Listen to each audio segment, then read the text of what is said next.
Welcome to building stuff. Now, if you're watching this, I assume you've built yourself a Tesla coil or intend to build yourself a Tesla coil, and you're wanting to take it from this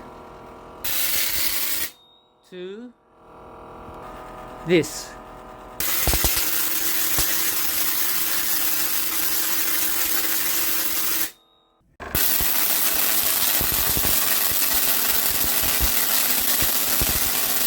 So as with all coilers, our objective or our desire is to get the biggest and baddest sparks and discharges we can from our coil. And what this video plans to do is to show you how to tune and tweak your coil to get the optimum discharge from it. Now, a few things to start off with. Please do not experiment with high voltage transformers, microwave transformers, neon sign transformers if you're not experienced, have the skills, knowledge, or qualifications to do so. These things can kill you in the fraction of a second, literally, and it's not my advice to for you to build one of these unless you are suitably qualified with the adequate knowledge to do so. Now, if you're going to do so, watch on. And this is going to be a long video. I had not intended to make a video at all, but what I found was that before and even during the process of building the Tesla coil, I was seeking out an enormous number of YouTube videos to see how others did it, what made theirs work better, what was the size of their coil, the size of their toroid breakout points, their windings, their gaps, their capacitor banks, and what sort of discharges they were getting from their projects, and comparing it and seeing what made theirs work or not work, so that I could improve mine. Now, as I said, quite a long video, but if you're wanting to get the best discharge from your coil, then watch on, because I think this will be helpful. So I started the videos simply as a record of what I'm changing, what parameters I'm changing on the coil, and seeing how they perform, and so that I can watch them back and compare the discharges. And the other thing that I found very useful is that by having the video, sometimes you might be focused at the breakout point or up here, and then something's going on down the bottom over here at the capacitors arcing between the primary and the secondary, or the capacitors are blown up, or there's arcing at the gap, and if you wind back, you can see what's going on and sometimes make a diagnosis, and you'll see some of that through this video as I experiment with the coil. Now, this is essentially my first coil. I say essentially because I did start just shortly before on this coil, a much smaller coil, using a neon sign transformer, 12,000 volt, only 30 milliamp, pretty weak transformer.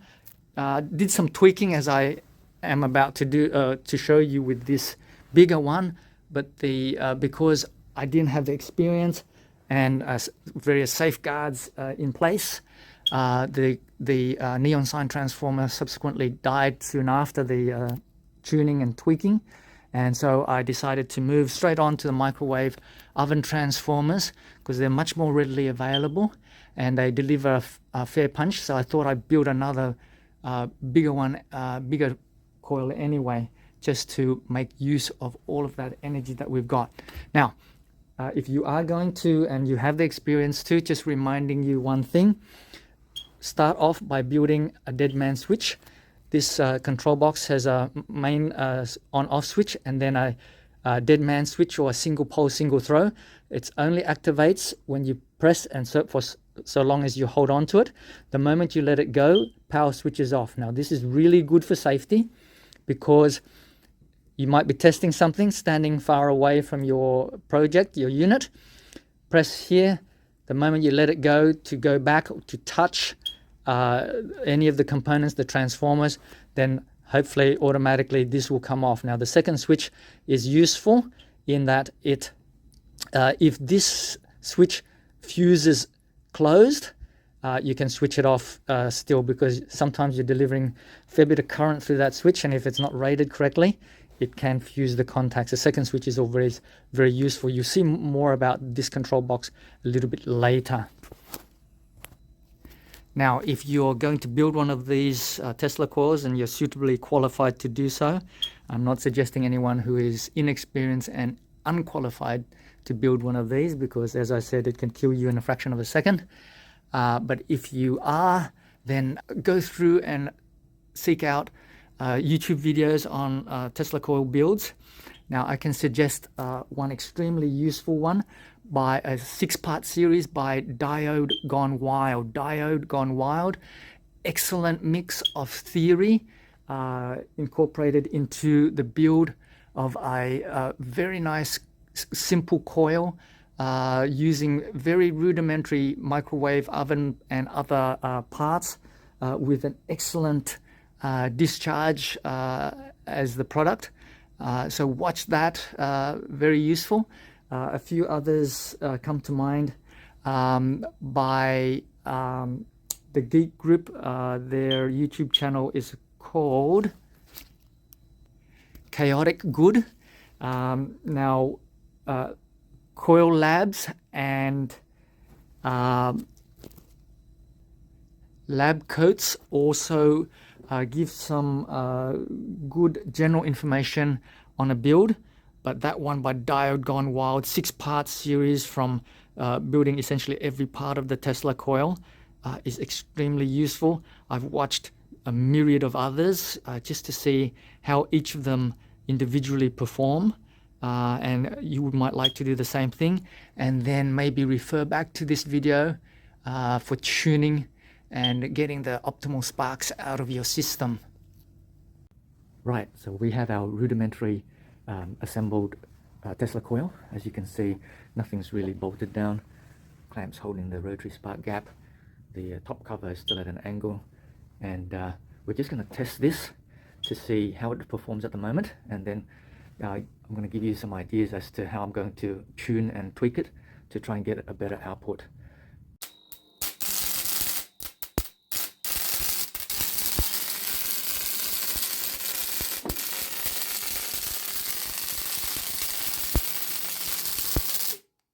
So there you go. Not a bad output. It at least works for essentially the first attempt and first assembly. But I've seen similar sized Tesla coils produce much more spectacular discharges towards ground and into the air and into the ceiling.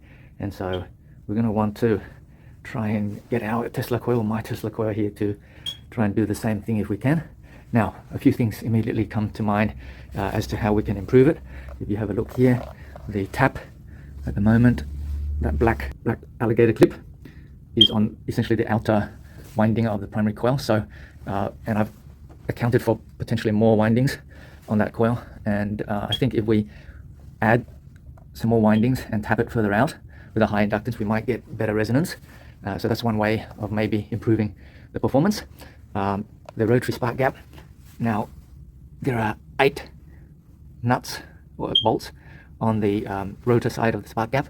Now, I think that might be too many contacts or breaks per second for the performance. I'm having to run the motor actually with the motor speed controller very slowly. And the other thing is, because those contacts, there's 8 of them, there's too many, they're too close to each other. And as the motor rotates, the arcs maybe extending and not actually breaking very well, so that might not be quenching properly. That's one other possibility. And the surface area of those bolts that are in contact, they're quite large. I might reduce them to a finer near point contact. That's one other way maybe that we might get better performance. Capacitor bank is 10 2 nanofarad capacitors in parallel, and then those are in parallel with another in series with another 10 in parallel, giving me 10 nanofarads at 60,000 volts. So the voltage rating is perfectly fine, but it's only 10 nanofarads in total, and that may be improved or increased in order to maybe give us a better discharge. Microwave transformers in the back. Now I'm using this big microwave transformer here, using its primary as a an inductor to current limit the other 4 microwave transformers. Now I think the inductance of this current limiting microwave transformer winding is too high, and it's possibly limiting also the current to the system too much. And if we change that inductor, we may find that we might get better discharge from the system.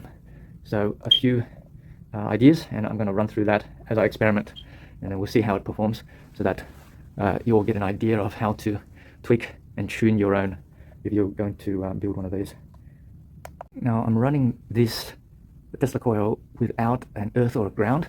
What I'm doing is I have the lower part of the secondary coil connected to this being the earth rail, and that the earth ring around it to act as another side of a capacitor. And effectively I'm connecting that to down here to this metal part of the bench stand here, but it's not connected truly to earth or ground of any kind, and so it's acting a little bit like perhaps a bipolar Tesla coil. Let's just see what happens when we remove that additional connection to the stand and see if it changes anything in terms of the discharge. Right, operation with no earth or no ground. It seems to become intermittent. Uncertain if that is actually due to the earth or the ground. The earth is reconnected here, and this operation is still intermittent. So I don't think it's because of that. It might be the difference in the rotary spark gap speed. So I've wound the additional turns on the primary, and what you see is I'm measuring the inductance at various taps, various turns on the primary, and marking their respective inductances. You see that the inner closest turn to the secondary is insulated wire. That's to help prevent any arcing from the secondary to the primary should that get too close. Most outer tap is good to test. All of that. Second tap is somewhat intermittent.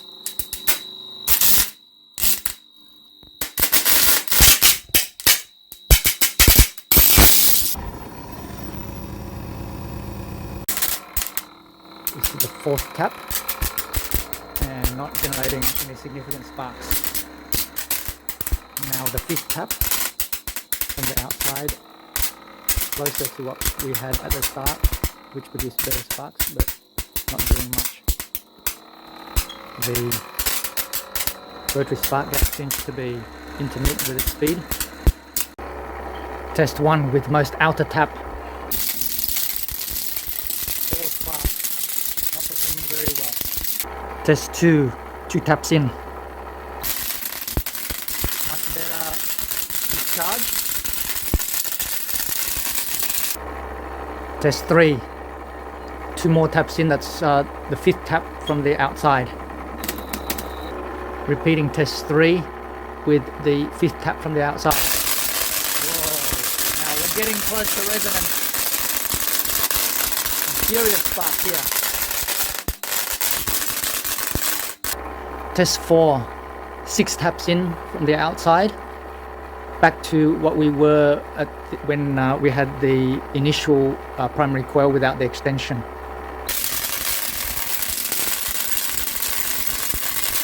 Probably not as good as the last one. Now back to the 5th tap in.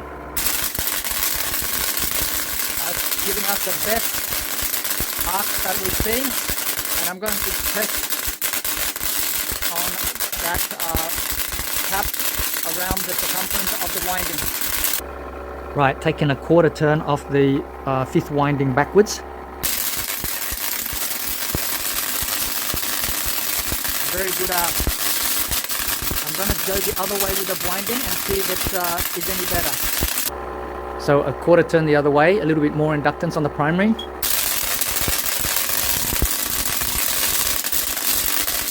Awesome.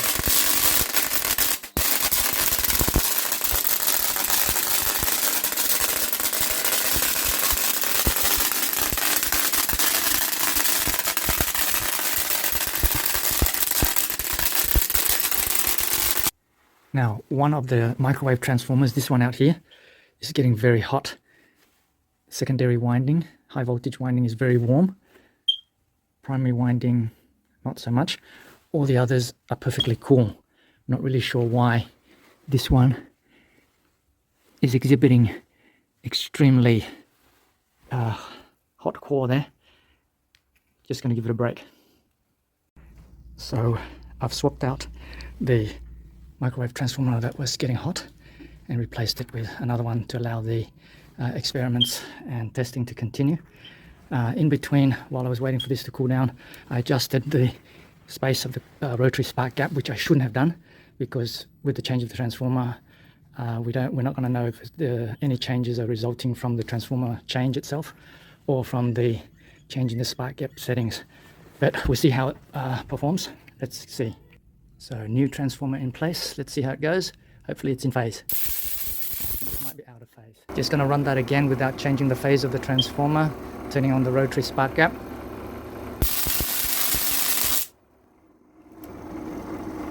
That was impressive.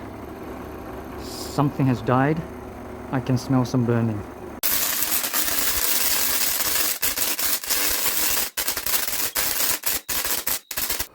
What you saw was just the new transformer in place after I've replaced two capacitors that were shorting when I had that burning smell.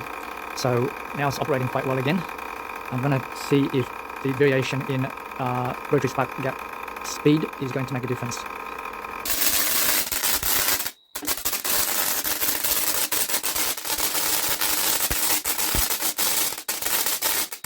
Increasing the speed.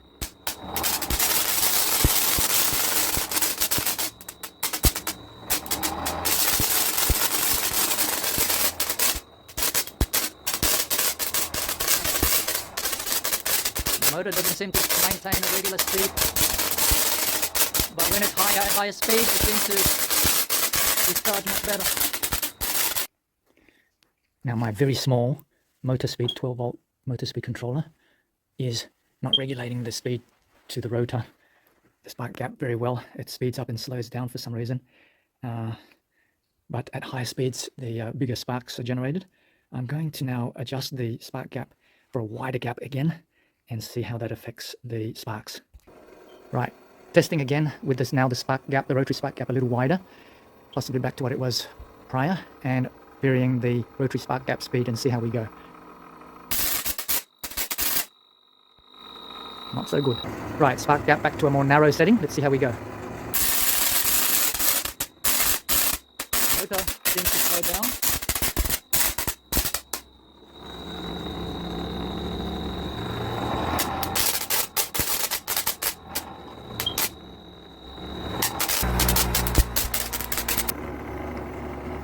Right, reverting back to a very narrow rotary spark gap. You might be able to hear the gap components touching during rotation. Let's see how we go.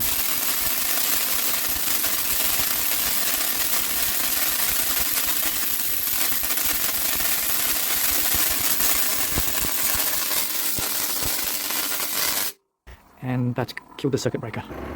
Right, very narrow spark gap, take 2. I'm going to try and vary the speed of the motor of the spark gap and see what happens.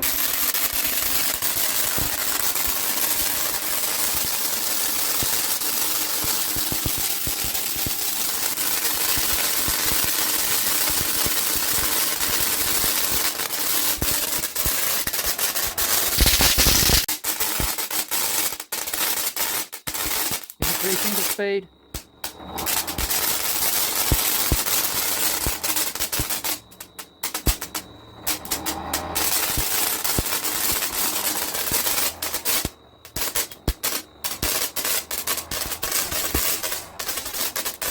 The motor doesn't seem to maintain a regular speed,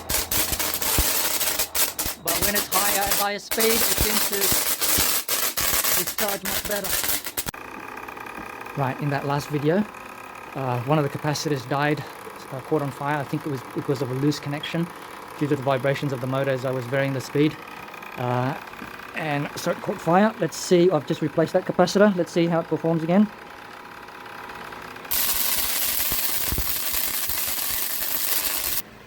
So that was excellent performance, excellent discharge at a relatively slow speed, small, narrow spark gap. What I'm going to do now is I'm going to stop the rotary spark gap and use it as a static spark gap and see what sort of discharges we get. So with the spark gap stationary, what we've got here is two narrow, very narrow static spark gaps, one at the front here as you can see and one behind. Let's see how this performs. Not so crash hot actually as a static spark gap, very little discharge. I'm going to widen the static position of the spark gap a little bit wider at the front here. At the back it's nearly in contact, and see if that is any better as a static spark gap. Right, static spark gap, slightly wider. Oh, good. Now back to rotary spark gap, just to make sure all the components are still working. Excellent, everything working very well. Now as you can see on my top load, I've got two breakout points, one small one right in the middle, one long one to the side. I'm going to see if I can remove that small one to concentrate a lot of the electrons and voltage to the one breakout point and see if that gives me bigger sparks. Right, test with one breakout point. We're getting some discharge.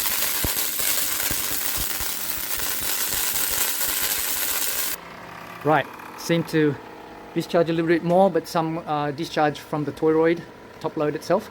I'm going to see if I can remove the last breakout point, discharge point, and I'll see if we can get some discharge from the toroid.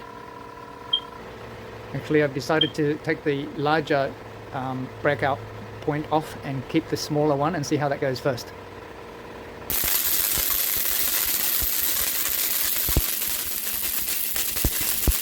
It seemed like there was discharge from the middle of the secondary coil down into the primary or something. I'm going to watch the video and see how that plays out. Testing again with just a small breakout point at the top and to see what happens.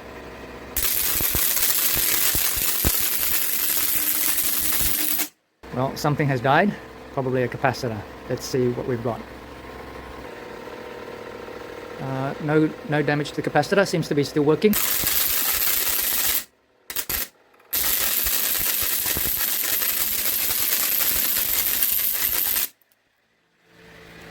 So it all seems to be working, but I'm not getting the really long discharges that I'm after to reach the ceiling or even the earth ring or earth rail. And I think partly that's because my small capacitor bank only 10 nanofarads. So I think if I improve that to 40 or 50 nanofarads, I might get those longer discharges, but that's going to come a little bit later. Now back to two breakout points.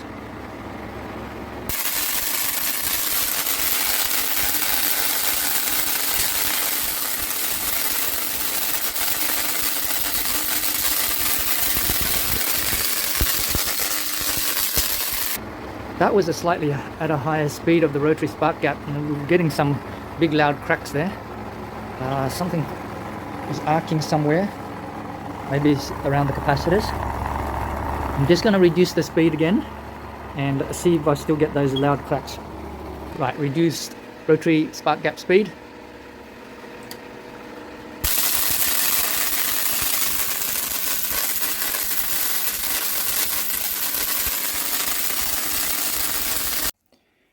Okay, so the next test that we're going to do is changing the coupling, how the primary and secondary coils are related to each other, in particular how high up this pancake primary is situated relative to the secondary coil, and see if that will affect the size of the discharge. Let's see how we go.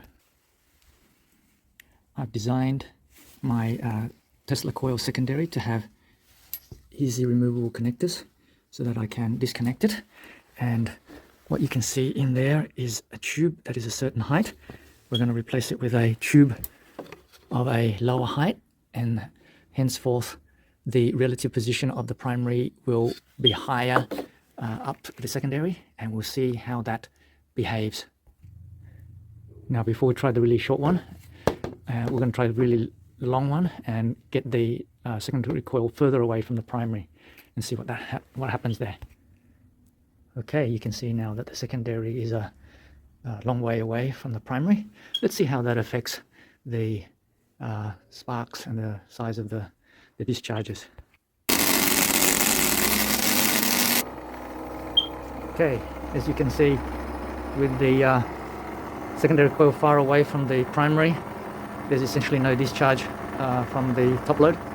Let's see if we decrease that distance.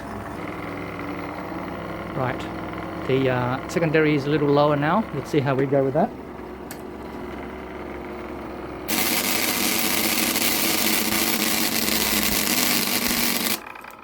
No discharge.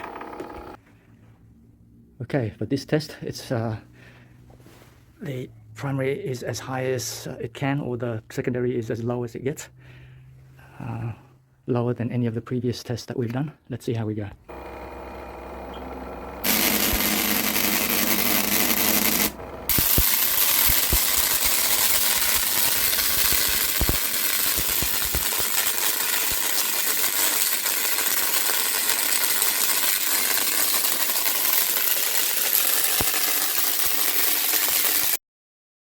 Right, continuing test with the primary coil high up the secondary, or the secondary in its lowest position.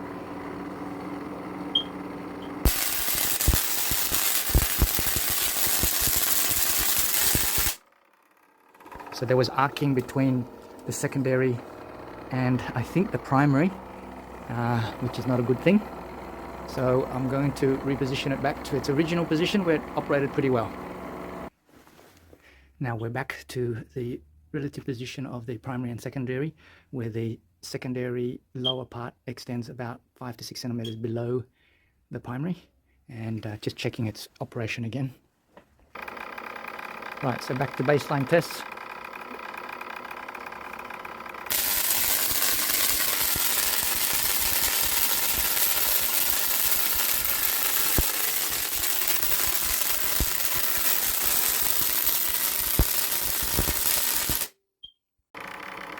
There was some arcing between the lower part of the secondary coil and the primary coil in the last test. Let's just see if that occurs again. I've moved the primary termination wire a little further away.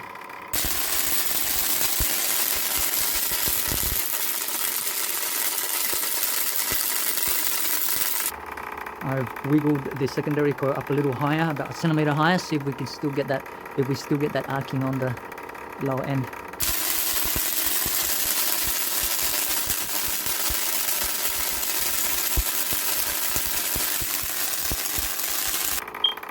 Right, brought the secondary higher again, a little bit higher.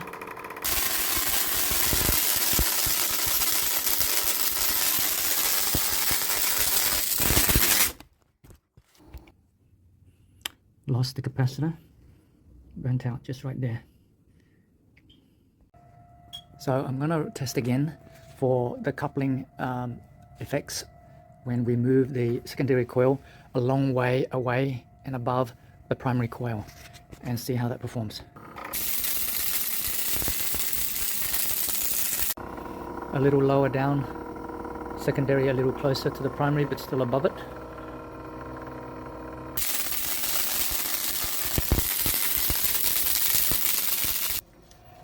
So better performance closer to the primary coil, but still not as good as the discharges we were getting when they were closer to each other. I'm going to move it further down now and see how we perform. So in this test, I've taken the secondary coil very far down, low down. So it's the coupling is increased. The primary is relatively high up to relative to the last winding. This is about as low as the coil can go, lower than all of our previous tests. And let's see what happens here.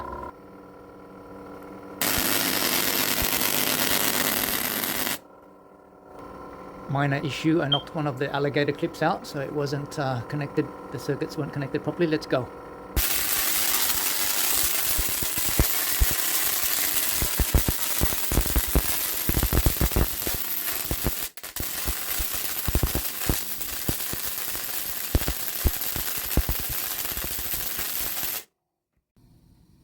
Right, well, you saw there some great arcs when the coupling is improved, but some of the discharges were coming along the column of the secondary coil here, and there were some minor discharges and arcs between the secondary coil and the primary coil, and that's not ideal.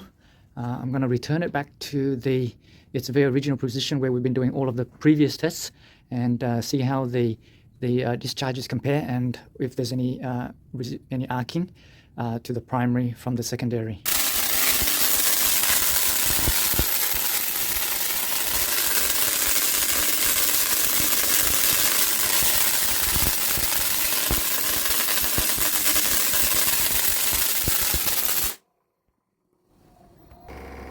Now in that last test, the arcs did not seem to be quite as big as when it was lower down, but there was no arcing between the windings on the secondary, and I didn't see any between the secondary and the primary either. I'm gonna push that a little further down again, essentially returning it now to the position where it was when we did all the other tests, and just have a look at it again thoroughly.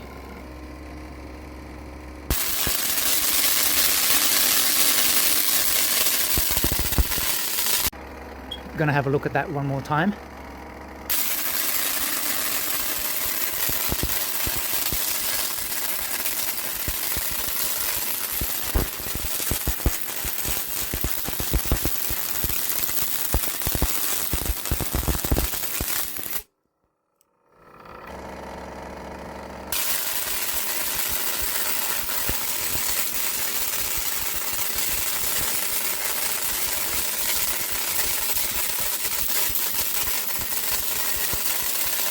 So you saw a few minor arcs from the secondary over to the primary here in that one. Not ideal. So what are we going to do about it? So this position of the coil, the two coils relative to each other is a good setting. But you don't get any of the discharges along the secondary coil, and only a few down from the secondary coil to the primary coil. Now let's have a look at the circuit diagram and let's talk about that. Now here's my very wonderful drawing of the Tesla coil circuitry.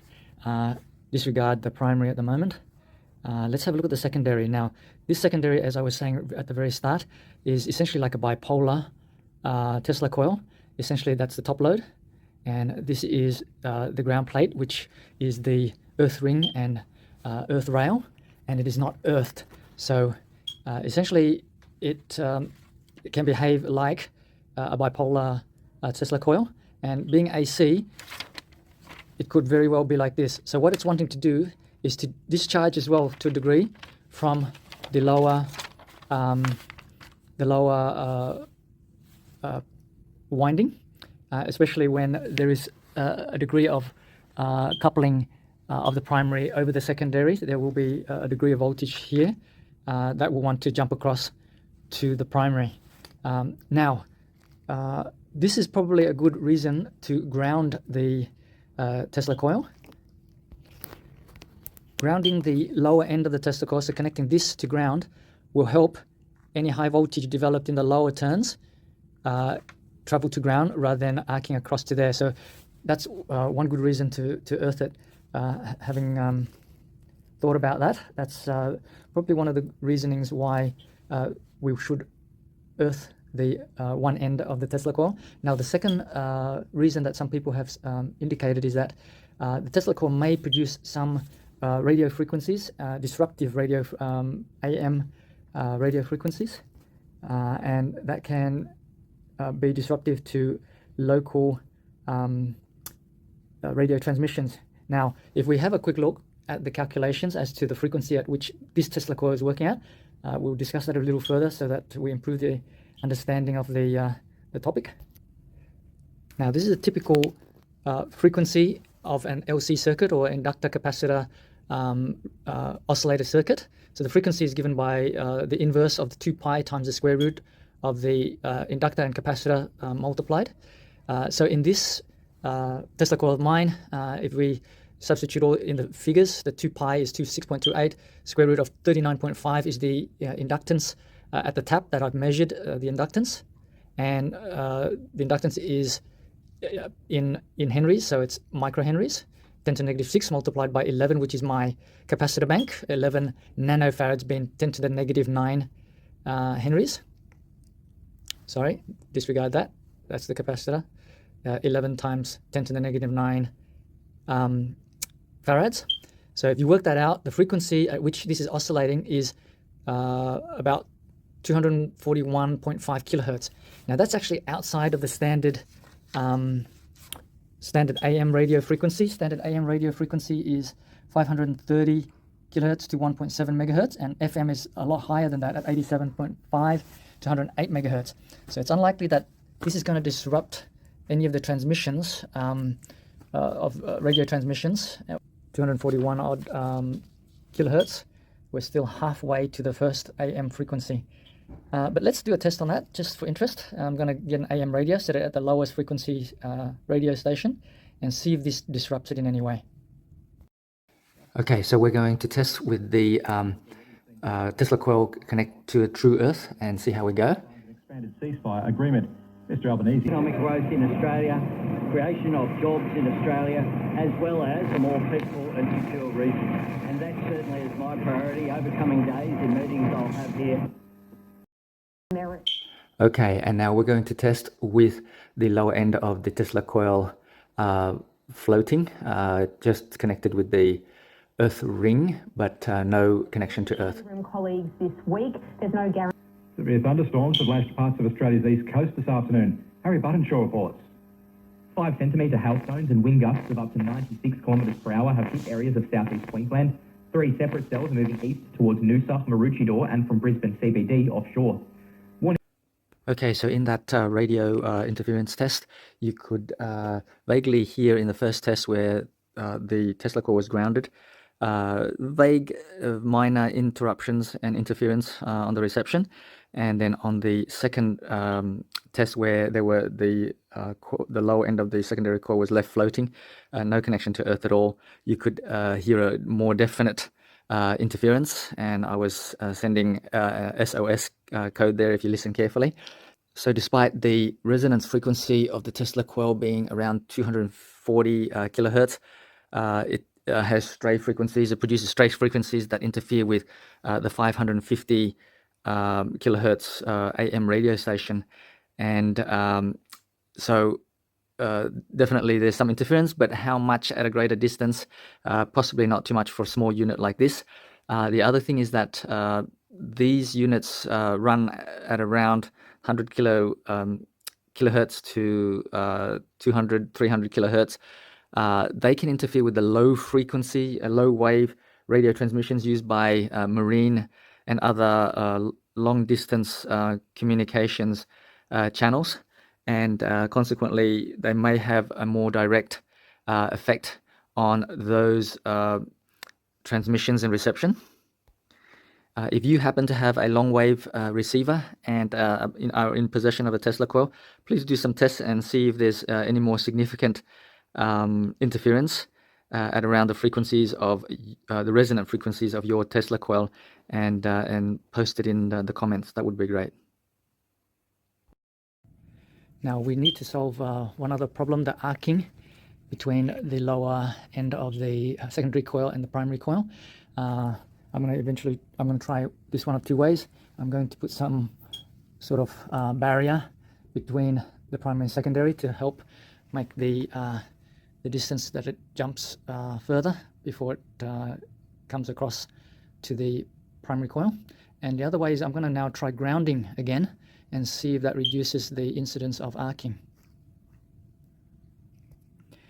So this is the first attempt at grounding, not really secure grounding. It's just connected to this large metallic framework of the bench here, and we'll see if that helps with the arcing from the primary to secondary.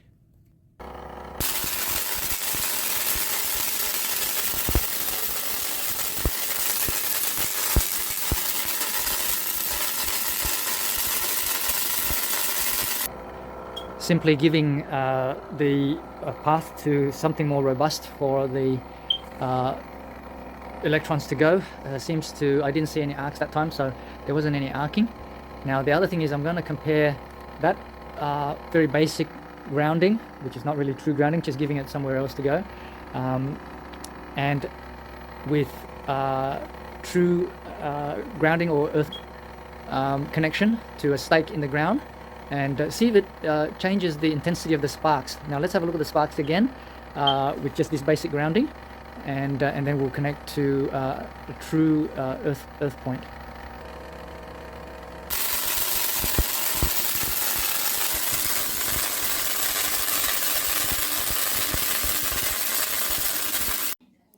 Right, now testing, removing the lower end, which is the lower end of the secondary coil, which is this lead here, that was connected to the earth ring and earth rail.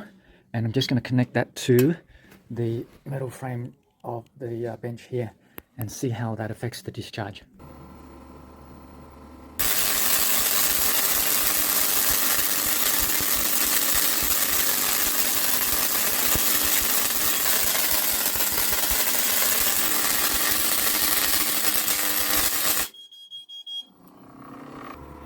That looked like it gave us some of the best discharge so far.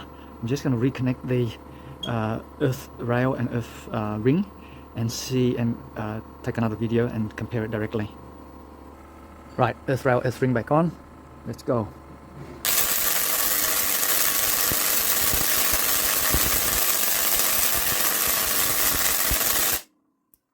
About the same, so no change. Okay, so we're going to connect the earth ring and the lower part of the secondary coil by this to the secondary coil to a peg in the ground. Just to be clear, this is not connected to mains ground. Let's follow it outside. So that's just a stake in the ground with the cable being used just to connect to the Tesla coil, but it's not connected to mains ground. Let's see how this performs, see if the discharges are any better and if there are any arcs between the primary and secondary.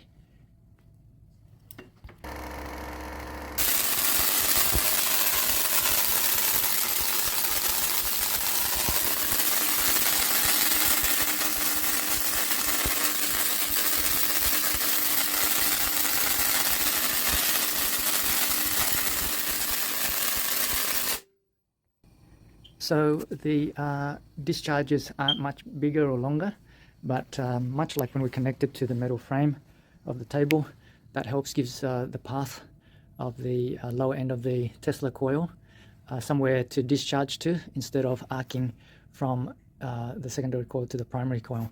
This is partly because, as we were talking about, the primary coil, as you can see here, there is some windings of the secondary coil that appear below the primary coil, so that's going to develop voltages in the opposite direction, and it will want to discharge some voltage somewhere.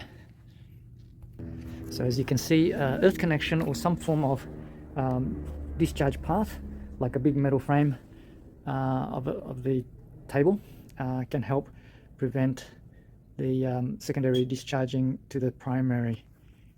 Other than that, I'm uncertain if you really need an earth or ground line.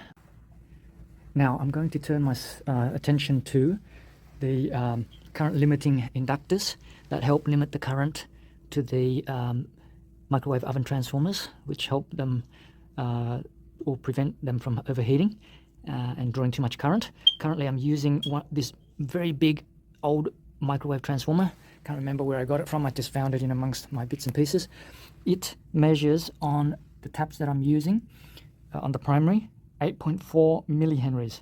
8.4 millihenries, and it's doing a pretty good job, but periodically you might have noticed the circuit breaker on the power board, which is over here. This power board, which I drive it from, has a little circuit breaker, a little button that pops out because it's drawing too much current. So I'm going to see if changing the inductor to the input of the microwave transformers significantly affects the output at all in terms of the length and size of discharges. So I'm going to swap that one over to this one, which I had made specifically. This is 0.2 of a Henry, which is 200 millihenries, and see how that performs in terms of controlling the current, whether it trips the circuit breaker or not, and whether it affects the discharges from the secondary coil and top load significantly. We'll use that, as well as maybe another microwave transformer. This one here is the one that was overheating. The primary is 52 millihenries. That might be a little bit suspect, so we might not use that one. We come over here and we might use one of these old microwave transformers and use their primaries and see how the different inductances affects the output of the Tesla coil and how well it prevents the circuit breaker from tripping. So I've measured this old microwave transformer primary, 304 millihenries. That's its inductance. Let's see how that controls the current and whether the arcs are affected in any way.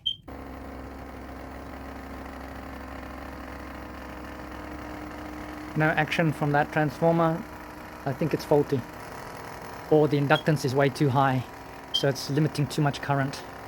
Let's try the 50 millihenry custom-made choke. Custom-made 50 millihenry choke or inductor. Circuit breaker cut out very shortly after. Let's try that again. Custom-made 50 millihenry inductor. And circuit breaker cuts out very quickly. Now I've got 3 of the custom-made inductors, 50 millihenries in series, so that should be 150 millihenries. Let's see how we go.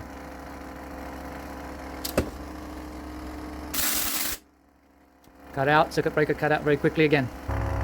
Now testing the 304 millihenry primary of this old transformer again, and let's see how it performs.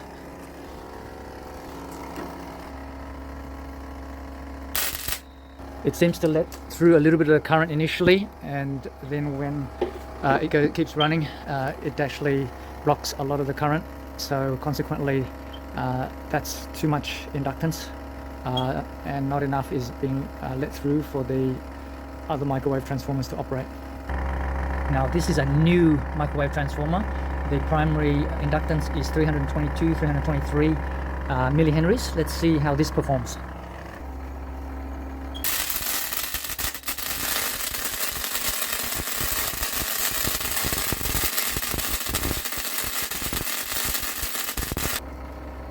Right, so that one lets through a bit more current. It's a higher rated microwave transformer, about 1000 watts.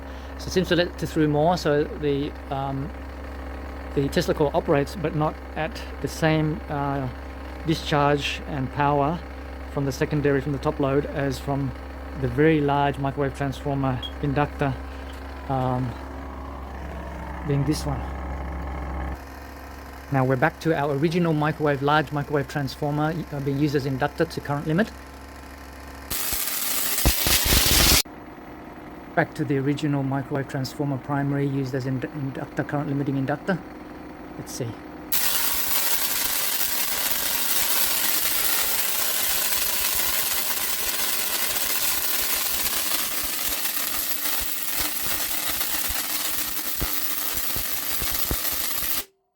And the circuit breaker cuts out. Now the circuit breaker cuts out after a while of operation, as you can see there. Now if I use the power board without a circuit breaker, it might operate for much longer or continuously, because those ones on the power board can be a little bit more sensitive than the mains circuit breakers. But still, it's very unusual. As I said, measuring this primary coil on this inductor is only 8.4 millihenries, and yet it current limits more so than these 200 millihenry toroidal inductors. When you're using inductors to current limit in your microwave oven project, just be mindful. You might have to play around with a fair few to get the right combination that will work for you. So definitely how much current you limit to the microwave transformers will affect your discharge arcs how long they are, and too much impedance, too much effective resistance, which is called inductive reactance, will cause your Tesla coil not to give the spectacular displays and the long arcs that you want, and too little resistance, you'll trip circuit breakers in your house or your power board. So you've got to find the balance. And now, before I attend to a change in the capacitor bank, and the capacitor bank is probably what's going to significantly from here change, besides the tuning of the primary and the adjustment of the distance at the spark gap, the capacitor bank is what's going to dictate to a larger degree how long those sparks and discharges are.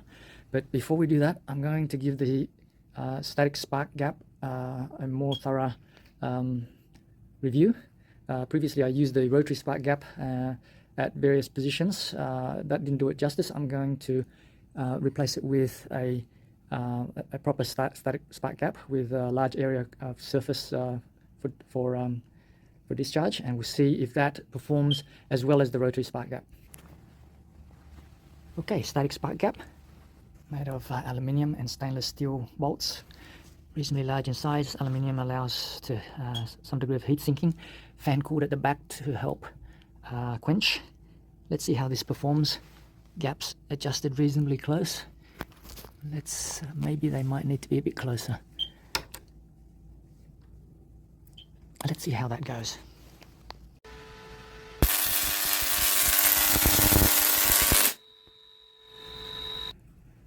Right, as you can see, then the static spark gap did allow some performance, but very poor arcs from the top load and the breakout point, and it stopped on its own. Not sure why. I'm just going to have a look at it and adjust the spark gap for to be a narrower gap. Right, static spark gap, narrow gap. Let's see if it operates.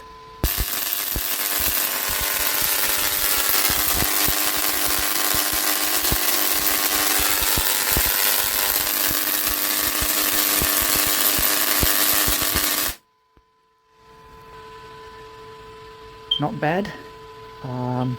With the narrower spark gap distance, I'm going to adjust the spark gap for even a shorter distance to see if it improves the discharges at all.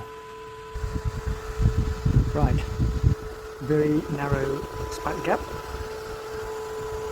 and the low one a little wider to be used as the safety spark gap. Let's see how we go.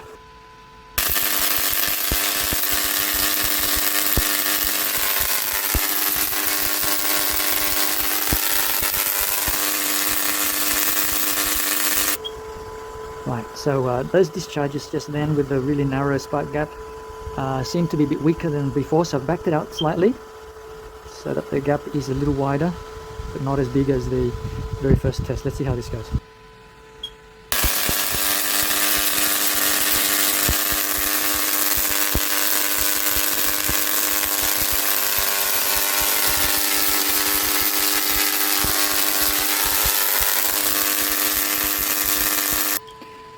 Well, that was better, but not as spectacular as some of the static spark gaps that I've seen by various other authors, like Diode Gone Wild, who used the static spark gap, was able to achieve significant discharges, perhaps as related to the capacitor, but I was able to achieve bigger sparks, as you saw with the rotary spark gap on my coil here. I'm going to make another adjustment, slightly wider on the static spark gap, and see if that makes any difference.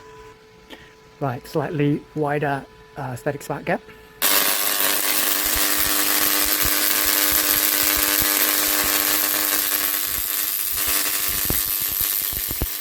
Not sure why, but after a while the upper, which have narrow gaps, the upper gaps, spark gaps did not arc, and the safety spark gap, which was wider, was actually arcing.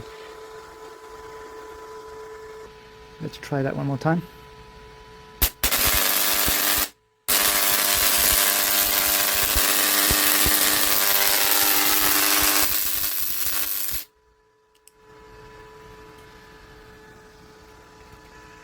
Strange. After a short period of operation, the top two gaps they no longer arc, and then just the third one down arcs, and it produces hardly any discharge.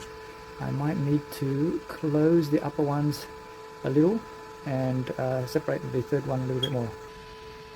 Right, let's see how we go.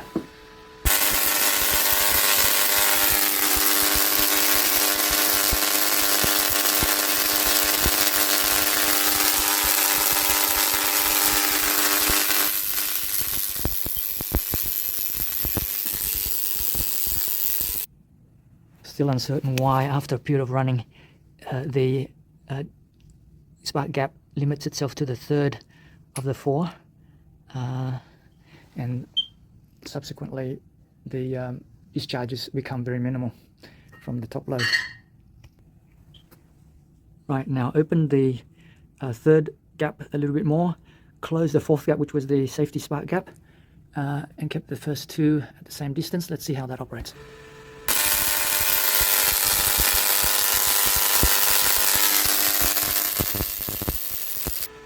Open the third gap more. Let's see how we go.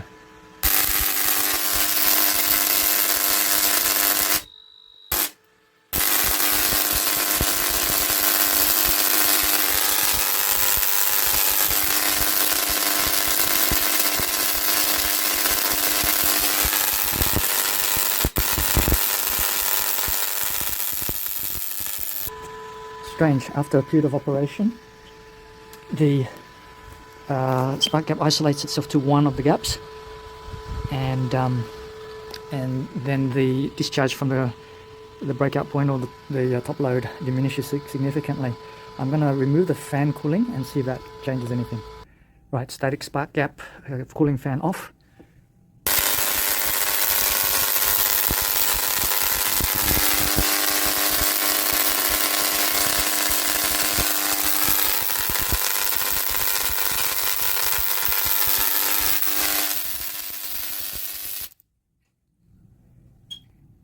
So it did the same thing again. I'm just going to discharge the capacitors before touching the spark gap. Now I think when it gets hot, when it gets very hot, which it is, it stops operating so well. The current doesn't flow. Yes, this one here is extremely hot, where a lot of the arcs were jumping across. Very, very hot, and that does something to the system. The heat sinks, the stainless steel bolts, aren't adequately good at conducting the heat to the heat sinks, so it takes a while for them to cool down. I think that has something to do with the problem. But let me know in the comments if you experience this same issue with running a static spark gap. So from these tests, it would seem that if you're going to get want some serious discharges from your top load, then probably a rotary spark gap might be the way to go. Particularly if you're going to be running it for a prolonged period. For a short period, it's okay, but it didn't seem to produce the same size of arcs and discharge from the top load as the rotary spark gap. So I'm going to return to the rotary spark gap. If you have a one that performs with a static spark gap and does very well, let me know. So as you can see from all of these videos, short videos that I'm making, that there's a lot of things to change, to test, to adjust, to tweak in order to get your Tesla coil to work very well. But some of these things I'm showing you so that you have an idea what you're up against when you're building your first coil. Now we're going to have a look at the capacitor bank. Now what we've got here is 10 2 nanofarads and a couple of replacement 3 nanofarads, the slightly fatter ones, in parallel. So that'll give us approximately 20 nanofarads, and then each of those are in series with each other, dropping it back to about 10, or actually it's actually 11 nanofarads because of the extra bigger capacitors that have been swapped out because they're burnt out. The voltage rating on each of these is 30,000 volts. So across there, we've got 60,000 volts of rating, which is quite exceptional. But even so, we're blowing a few capacitors here and there. Now I want to make a bigger capacitor bank, but before I make the bigger capacitor bank, I'm going to make a smaller capacitor bank to get an idea of how the coil behaves and demonstrate that. So some of the authors have indicated not to use polystyrene capacitors, which these are. Unfortunately, these were what I was able to get, so I've used those. That's probably why they've blown up. And not to use ceramic capacitors, like ceramic capacitors like this, or the bunch I've got here. But once again, I've got a heap of those, and I'm going to run with them at the moment, and almost expecting them to blow up in spectacular fashion. But we'll see how we go. Now, be mindful, this capacitor here was rated at 50 kilovolts. Each of these little red ones is 1 nanofarad at 15 kilovolts. So let's see what I'm going to do with them. Right, here's the ceramic capacitor, 50 kilovolt, 2 nanofarad, or 2.2 nanofarad. And I used these a little earlier, and I did go through quite a few of them. Despite being rated at 50 kilovolts, they did not handle it very well. So here I'm making the capacitor bank out of these ceramic capacitors. They're rated only at 15 kilovolts, and so in series they would only be rated at 30 kilovolts. I'm going to test them out and see how they go. At the moment I've got 6 in parallel and 2 lots of 6 parallel in series. So 1 nanofarad is 6 nanofarad. In series with another 6 nanofarad will give me 3 nanofarads at 15 kilovolts each, so 30 kilovolts across there. I'm hoping that's enough. Total is actually a little less than the 3 nanofarads. It's 2.8 nanofarads, or 2,802 picofarads. Now they're being soldered onto these bars of copper. They're just very thick 3mm copper wire. You can use copper strips that you can get from eBay if you've got copper wire, thick copper wire. So copper strips from eBay, and you can mount them. So what I've done is I've made a frame out of just off-cut aluminium angle, off-cut acrylic, and drilled and tapped, screwed, put lugs in, soldered these, and so they become the rails to allow me to easily solder and work to. And if any of them blow up, I can easily remove them. Now, unlike some of the authors that use big rectangular capacitor banks, if any of those should be faulty, then it's a little bit more tricky to remove one of them if they're all packaged neatly. This I can easily access and remove them if necessary.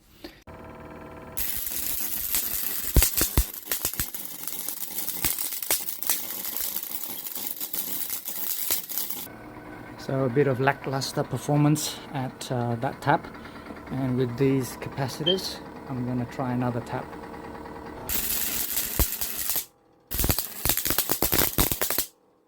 Lots of sparks between the capacitors there. Don't know what's going on. None of them seem to be damaged. Now we're going to test the about 9 nanofarad ceramic capacitor bank and see how it performs, rated at 30 kilovolts. I haven't adjusted the tap on the primary, so it may not perform as well. Then we'll tune it.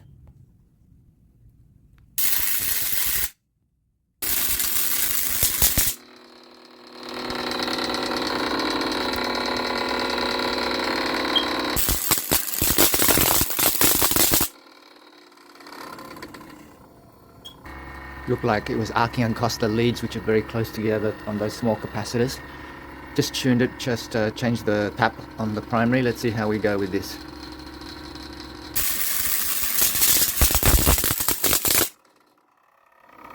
Right, increase the tap again, testing.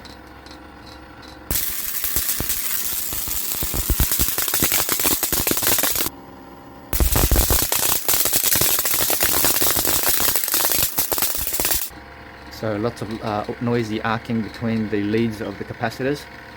Let's see how this performs with a different tap.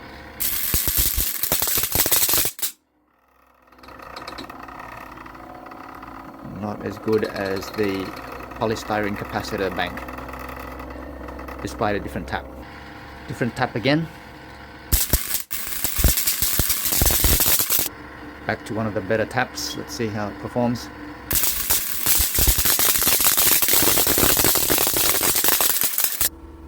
Capacitor bank has dropped in capacitance to 7.1 nanofarads.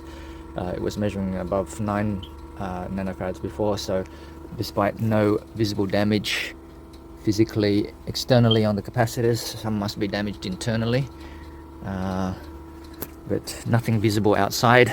Seems to be arcing across the leads that are very close to each other. So all that noise is coming from. Fly versus Tesla coil, test 1.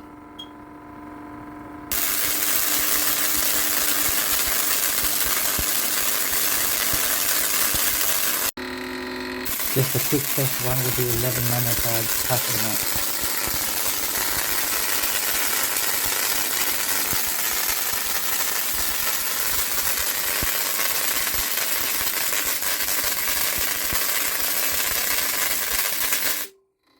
Okay, that last run was with 11.6 nanofarad capacitor bank. We're going to look at the new capacitor bank now. Polystyrene capacitors, 3 nanofarads each, 13 in each row, that makes 39. Each 39 in series with another 39 should be about half that, which is about 20 nanofarads. Exactly that. Let's take it for a run. I haven't changed the tap on the primary coil yet. Let's see how it goes.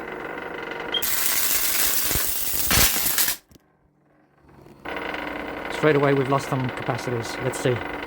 This capacitor has blown. I'm going to replace it. Second test, 20 nanofarad capacitor bank.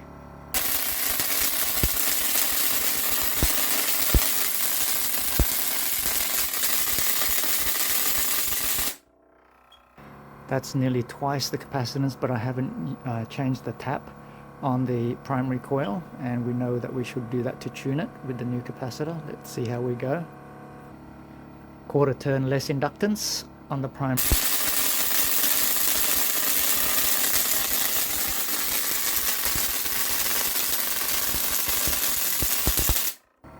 Half a turn now less inductance.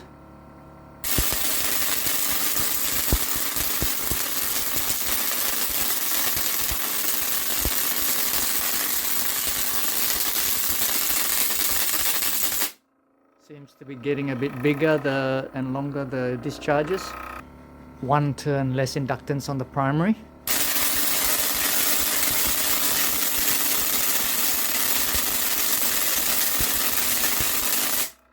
Those sparks are definitely getting bigger. 1 1/4 turn less inductance.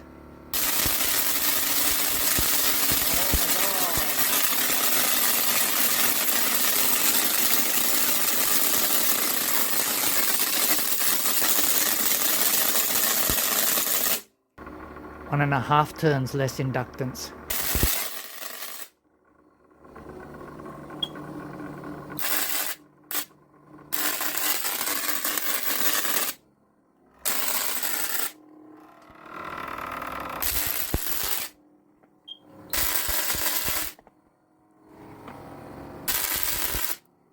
Something's arcing somewhere. That last test, if you rewind the video, you'll see the arcing down here from the primary and the secondary to the primary. You can see the damage on the coil there.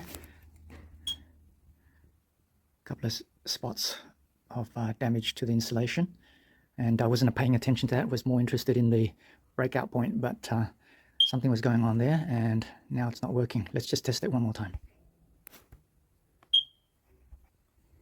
Microwave transformer primary arcing to the core. Not sure why. This core is not even connected to anything. It's separated. Interesting. Okay, a few repairs. Secondary coil, a little bit of patching up of the arc points. New cable, multi-core cable to handle higher frequency, hopefully, to deal with the skin effect from the primary to the high voltage source. Same capacitor bank, and an earth plate over here to see if it'll reach that, connected to the earth ring and earth rail. And new microwave transformer that was arcing. So testing capacitor bank 20 nanofarad with 1 1/2 turns less inductance.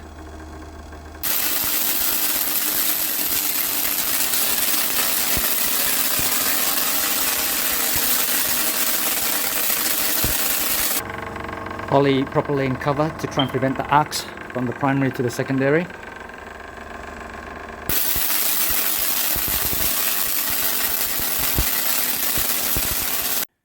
Right, the last test was one of the best ever. You saw that the breakout point arced and discharged and hit the earth rail here a couple of times. Now watch carefully. I think the primary and secondary aren't arcing here, but there is discharge along the column of the secondary. I'm going to test that again, change the inductance, reduce it further by a quarter of a turn on the primary. Right, 1 3/4 turns less inductance than the 10 nanofarad capacitor test. This is the 20 nanofarad.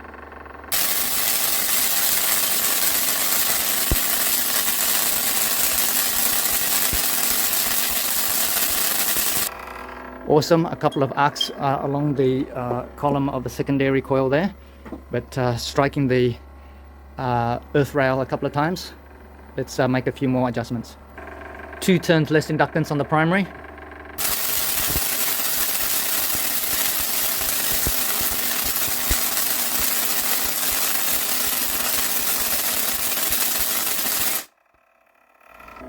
Seems to not strike the rail quite as often, so I'm going to go backwards and increase the inductance. Backing out, increasing inductance, an eighth of a turn.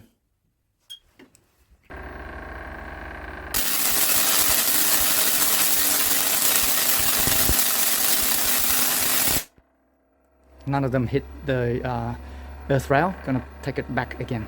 Backing out another eighth of the turn, increasing inductance.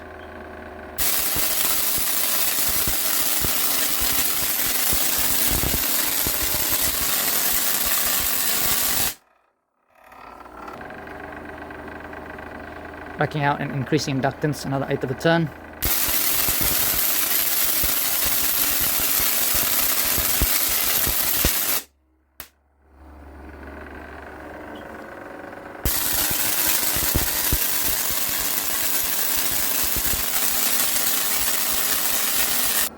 Not sure what that loud crack was at the end of the last one. Thought I lost capacitor, but nothing seems to be a problem. Changed the whole capacitor bank for another 20 nanofarad capacitor bank.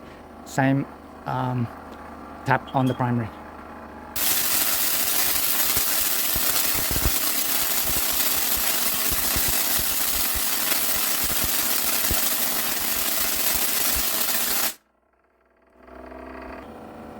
Increasing inductance an eighth of a turn.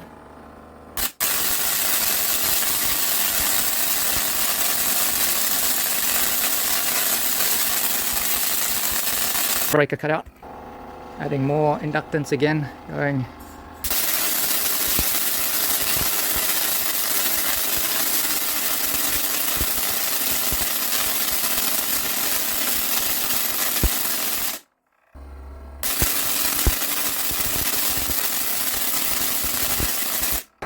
same primary inductance, increasing motor speed a little bit.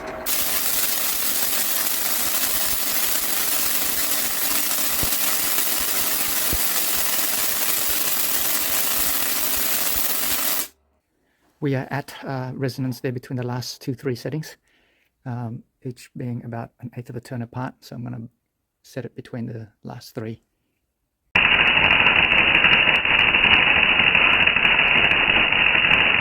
Now our previous tests have been 20 nanofarad capacitor banks, and that proved exciting, and arcs that reached the earth ring and earth rail. Now we've got a ceramic capacitor bank at nearly 29.3 nanofarads.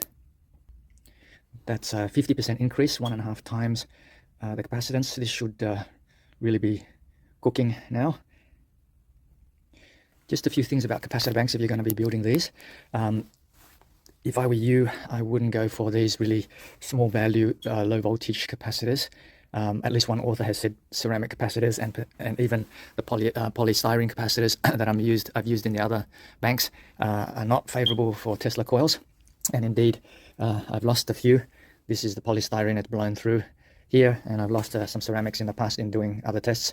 What I'm hoping to achieve in this one is it's got 4 rows in parallel in each of these rows here. So 24, 1 nanofarad. So that's 98 odd nanofarads, and in 3 of those in series. Now they're on the lower side of the tolerance, so that's why it comes down to about 30 nanofarads. Now each capacitor is rated at 15 kilovolts, and I'm hoping 3 in series gives me 45 kilovolts voltage rating, substantially above the 3 times the working voltage of about 8.2 kilovolts, and hopefully that will save them from exploding. Now this capacitor bank has nearly 300 capacitors in there. Each capacitor had 2 legs, so that's about nearly 600 solder joints. Very tedious. I wouldn't do this again if I had the chance. I was in a hurry, found these and ordered them, and so I'm working with them. But if you're going to go for something like this, then as you can see, I've soldered bus bars so that they're easy to remove and change in case any of them blow up. If you twist their leads and things like that, it's going to be a pain really to get them out later on. So it's better to invest in higher value, 3 nanofarad, and higher voltage rating, 30 kilovolts. So this is a 20, each one of these is a 20 nanofarad capacitor bank. And so much less work. Bus bars, again, easy to remove if any of them explode or give in. And but a lot less work, lots less solder joints. So if you're going to make a capacitor bank, try and invest a little bit more and go for easier work and not have to labor so much on it. Let's connect this 30 nanofarad bank in and see how we go. Right, testing 29 nanofarad capacitor bank. I know I'm going to have to tune it. I have not changed the inductance at this point in time just to see how it performs on the previous inductance setting. Let's go. So small discharges there. It's going to need a bit of tuning. I'm going to reduce the inductance. Right, reduced inductance by 1 turn on the primary.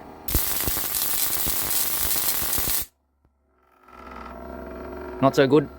Right, 29 nanofarad reduced inductance by 2 turns. Getting closer, I think.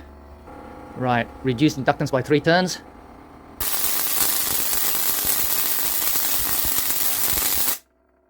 That's getting a bit more serious. Reduce inductance by 4 turns.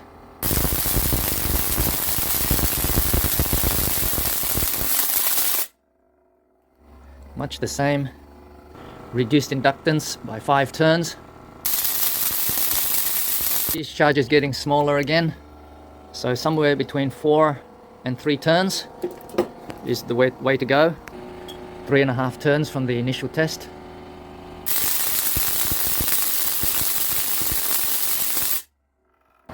Three turns.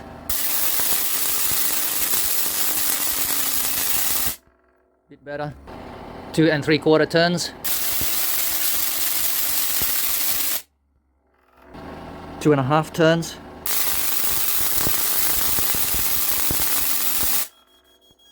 None of them have struck the earth rail or earth ring yet, and I'm wondering why that is. Capacitor bank is performing perfectly well. None of them have died. Back to 2 turns in.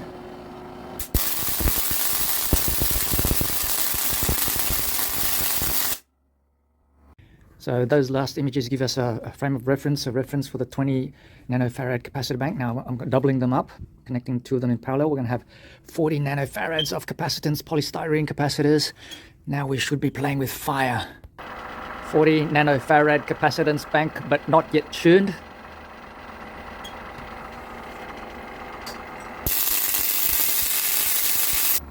Obviously we'll need some tuning.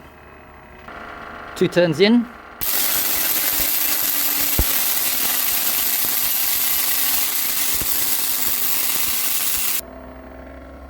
The motor seems to slow down as the discharges continue. The motor is not maintaining the speed very well. Increase the motor speed, same tap position.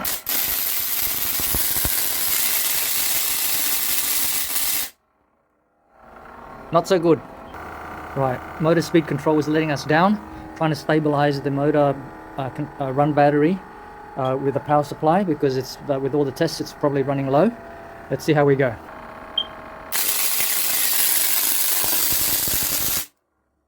Arcing somewhere. Just power supply for the motor connected in parallel with the battery has died. Not sure if the lithium ion battery voltage is a bit too high for the regulated 12-volt supply. And I have to look for an alternative. good old transformer lead acid battery charger just to prop up the lithium ion battery voltage because it's dropped below 13.3 volts. Let's see how we go with that. 40 nanofarad capacitor bank.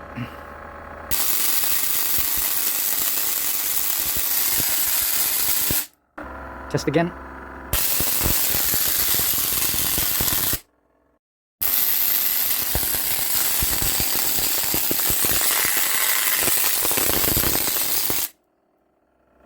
Testing again.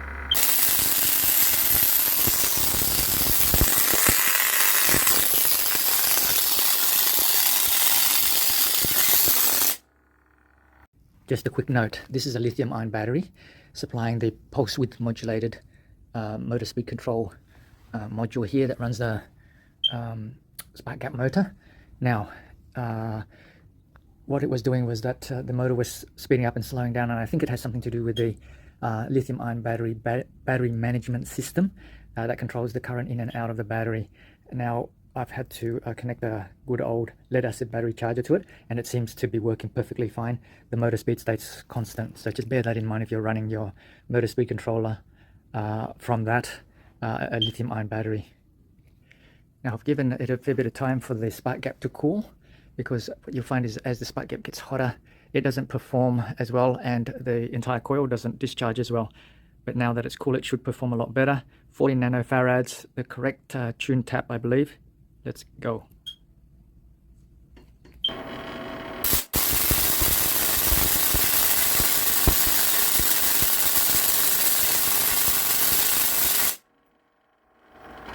A couple of strikes there to the earth rail. Let's go again.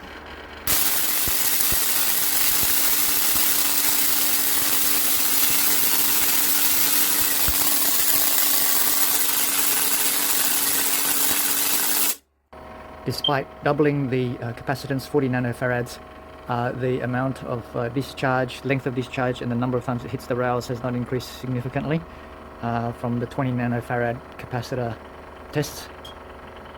I think there's a limit of how high you can push the capacitance, then the discharges get louder, more energy, but I don't think the voltage changes. The voltage is probably limited by the secondary number of windings to a degree, as well as the tuning and a few other things, but there's a limit that the capacitance can take that to. Just another thing to mention, when at the start, when we when we made the test untuned with 11 nanofarad capacitors and very little discharge from the breakout point, the discharges are very small, short, and they sound like sizzling bacon or MIG welding, if you have ever done any MIG welding. But then as you tune it and increase the capacitance, the discharges become enormously loud, and you won't appreciate that on the video footage because it's taken on a phone camera, and the phone camera reduces the volume automatically. Discharges become really, really loud and become like firecrackers at a Chinese New Year. If you've ever heard those, they become enormously loud, and the discharges become less thin. So at a lower capacitance, the discharges are thin and purple, but as we increase the capacitance, they get thicker and brighter. And you may not appreciate that as much on these videos because the phone also automatically compensates for the light intensity that's produced, and it attenuates the light intensity of the video. And so you may not appreciate that much, but it gets a lot brighter with the discharges as well. Now, next thing I want to test is the transformers, microwave transformers. Presently, we're using these 4 microwave transformers. They're about 1,000 watt microwave transformers. Current limited using another big microwave transformer. I want to swap it out for these smaller microwave transformers and see if these will be enough. These are about 800 watt transformers, and see if these will produce the same sparks. So if that's the case, then we won't really need the heavy, more expensive transformers for the purpose. You can buy a smaller transformer perhaps, but we'll see how that goes. Let's wire it up. Right, testing with smaller microwave transformers in place.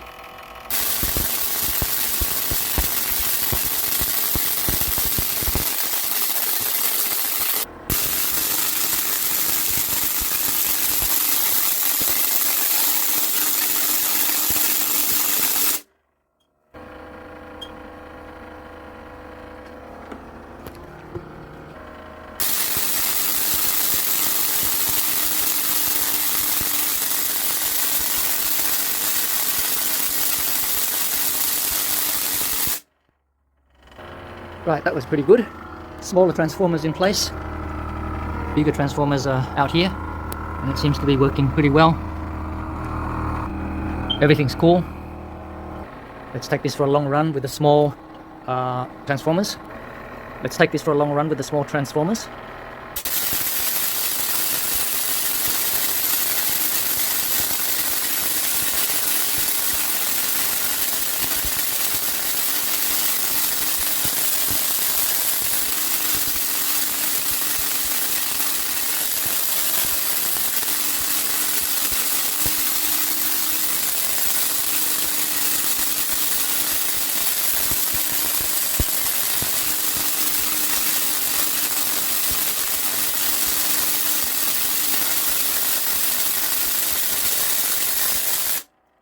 Not a bad run there. Let's see if any of the transformers are hot. Spark gap is exceedingly hot at this bolt here. Transformers are cool. I've discharged all the capacitors before touching anything. Power is off. Working well with the smaller transformers. Right, now I want to revisit a few things because I don't think I did them justice previously. I'm going to return to the chokes or the inductors that are going to help control and current limit the amount of current running into the microwave transformers. Previously, I tested them with this 43 turns inductor, and it was allowing too much current in and tripping the circuit breaker. And so I've had 200 turns wound, 220 turns, 240 turns. The funny thing about these chokes or these inductors, they're on a laminated iron core, a toroidal iron core, all wound with the same gauge wire. Different turns, obviously, but same size core. Now, if you have a look at this one, I've marked them, 240 turns, 240 turns, but they're different inductances. Not quite sure why that is. According to various formulas, they're supposed to have the same inductance, but somehow they turn out to have different inductances when measured with one of these inductance meters. So as I said, despite various calculations of the core size, diameter, cross-section, number of turns based on formulas, they don't seem to behave similarly. So I've had several wound to see if I can use any of these to replace this big microwave transformer, of which I'm using the primary winding as a current limiting. I want to be able to get rid of that really heavy transformer if I can, and let's see how we go with that. Now, before I make any changes to the coil at all, I'm going to do a baseline run for today. Because what I've noticed the other day is that when I went to run it without changing anything, the sparks were and the discharges were not as long. None of them contacted or made arcs to the earth rail, and I was wondering why that was. And I realized it was raining continuously for the 2 days prior, and so consequently the humidity was about 95 to 98%. And so I looked into it, and what happens is that humidity with the amount of water molecules in the air causes dissipation of the discharges, and so the discharges aren't as intense and as strong. So if you have a coil and you've done nothing to it, and then you go to run it on a different day and it doesn't seem to perform as well, that might be one of the reasons. So let's do a baseline for comparison for today and see how it runs.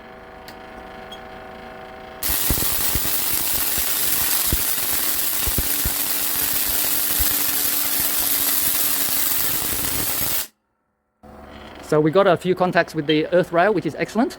The humidity today is not as high as previously.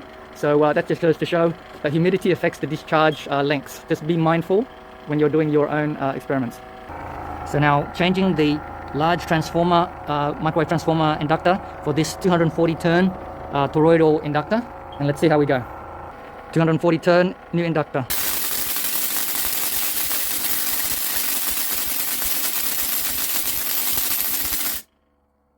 One initial very big discharge, and then all the other discharges were quite short. Let's change that for a lesser turn inductor. I smelled something burning, so I'm going to return to the microwave oven transformer user's inductor just to get a reference again.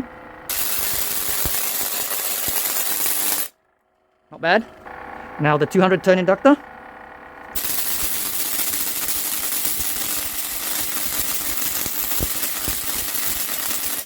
Not performing very well. The arcs aren't as big as with the microwave transformer used as an inductor.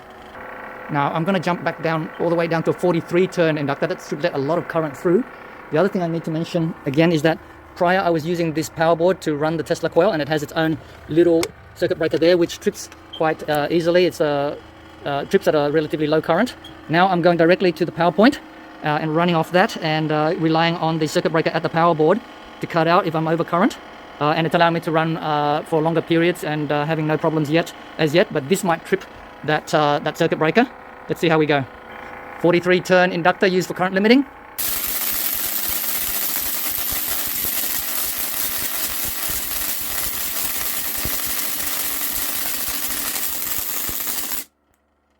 Doesn't seem to produce a continuous long sparks as it does with that microwave transformer, strangely. And now I smell a burning smell. Let's see what that is. Can't identify where that burning smell is coming from. Just returning back to the microwave transformer used as in current limiting, just to check our baseline.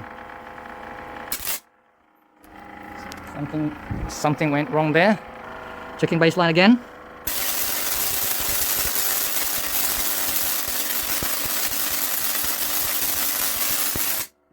Seems to be a lot better with the microwave transformer primary used for current limiting.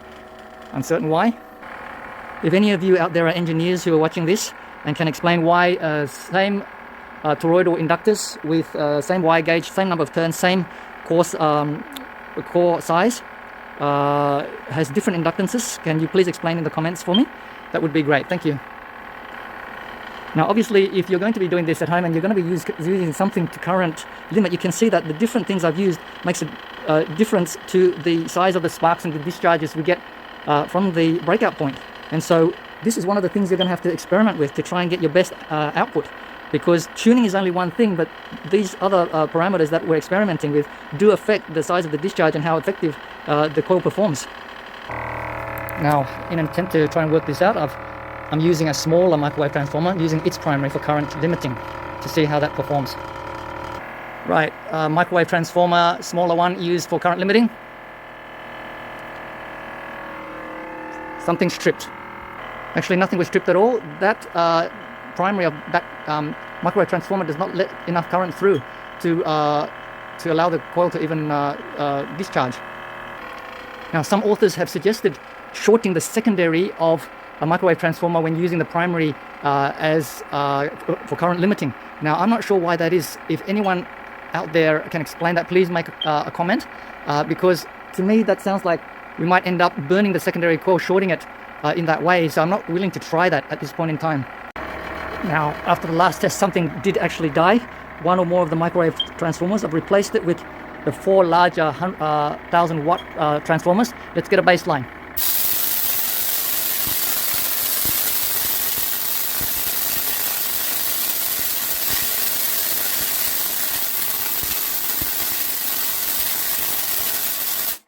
Very good performance, striking the earth rail a couple of times there, definitively.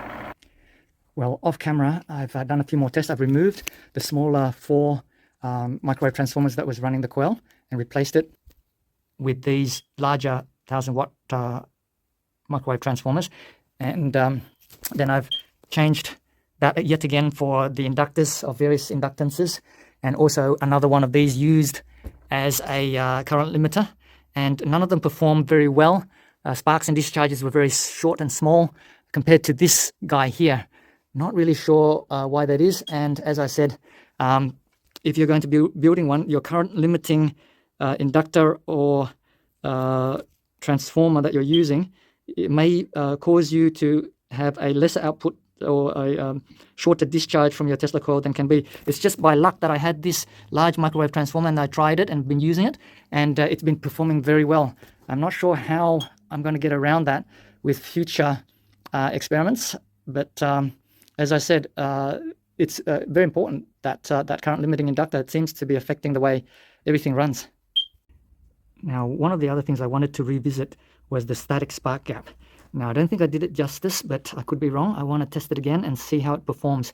Didn't perform too well prior, but I've seen lots of authors present static spark gaps that produce very good arcs and discharges, and I'm not sure why mine is not doing so well. We're starting with a relatively narrow gap on 3 of them, and the 4th one is a bit spaced as the safety gap. No fan running at the moment. Previously, the test I did had the fan running, but we'll see how this goes. Static spark gap. Shocking performance. Static spark gap test again. 1 narrow gap, all others are open wide.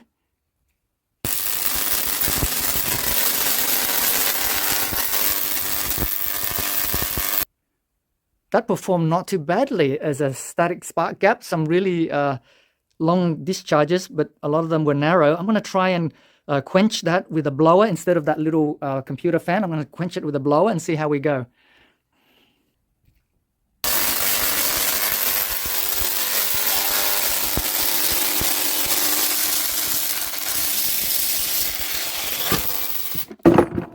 It didn't like the intense quenching with the blower. Let's try it again without blowing.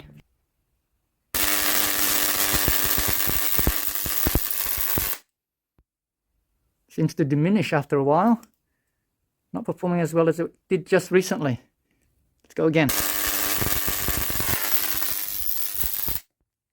Maybe the contacts are hot.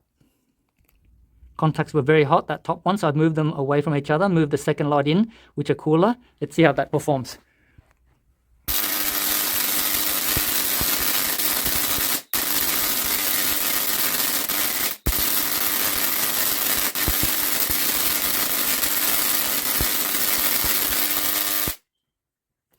As it gets hotter, the discharge is diminished by the looks of it. So third lot of contacts moved in, and the second lot, which are hot, are moved out.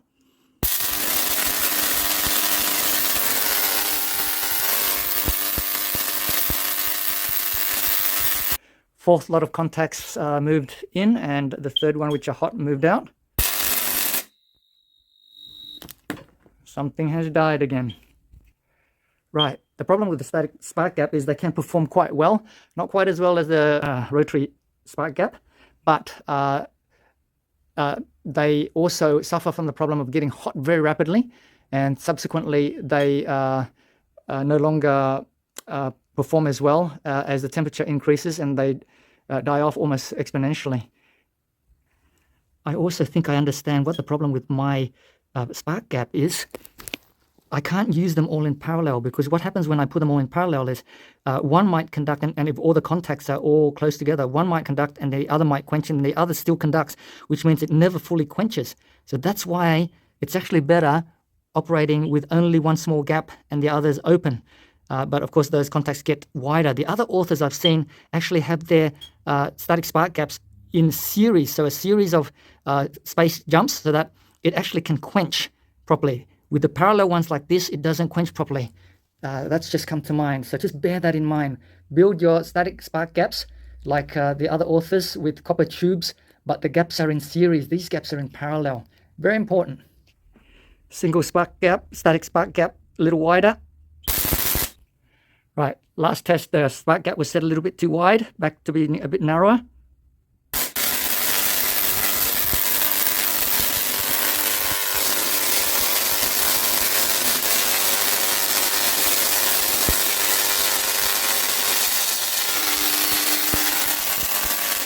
Getting hot. Quenching and cooling a little bit with not too intense an airflow helps with the length of the discharges on a static spark gap. But in the end, because the terminals get quite hot, then the performance diminishes quite rapidly. So you can't run it for long with a static spark gap. Okay, last test that I wanted to do was to swap the rotary spark gap. Slightly different. I want to test the new spark gap to see if it performs well and is tuned and adjusted correctly, so that when I build the next Tesla coil, I don't need to worry about that. The difference, a few differences: thicker rotor, extra piece of acrylic here. This one has only one piece of acrylic, so it's lighter. And because of my fabrication methods, I can't get that perfectly centric. So there's some eccentricity. So I figured a lighter rotor would exhibit less vibration once it gets up and going. Second thing is that I've got these little fins in here, hopefully to blow air over these electrodes to try and help cool them down and allow the operation to continue for much longer. Rather than them heating up, because these ones here, although they're bigger, was heating up quite significantly. So those are the two main differences. So same number of contacts on the rotor, eight contacts there, and 2 on the static stand contacts there.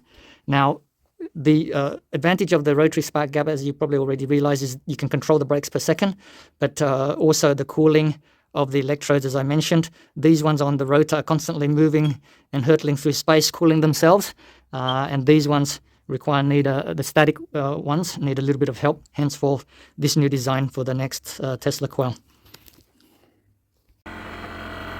Right, new rotary spark gap in place, smaller and lighter rotor with the fins blowing more air, fan cooled. Let's go.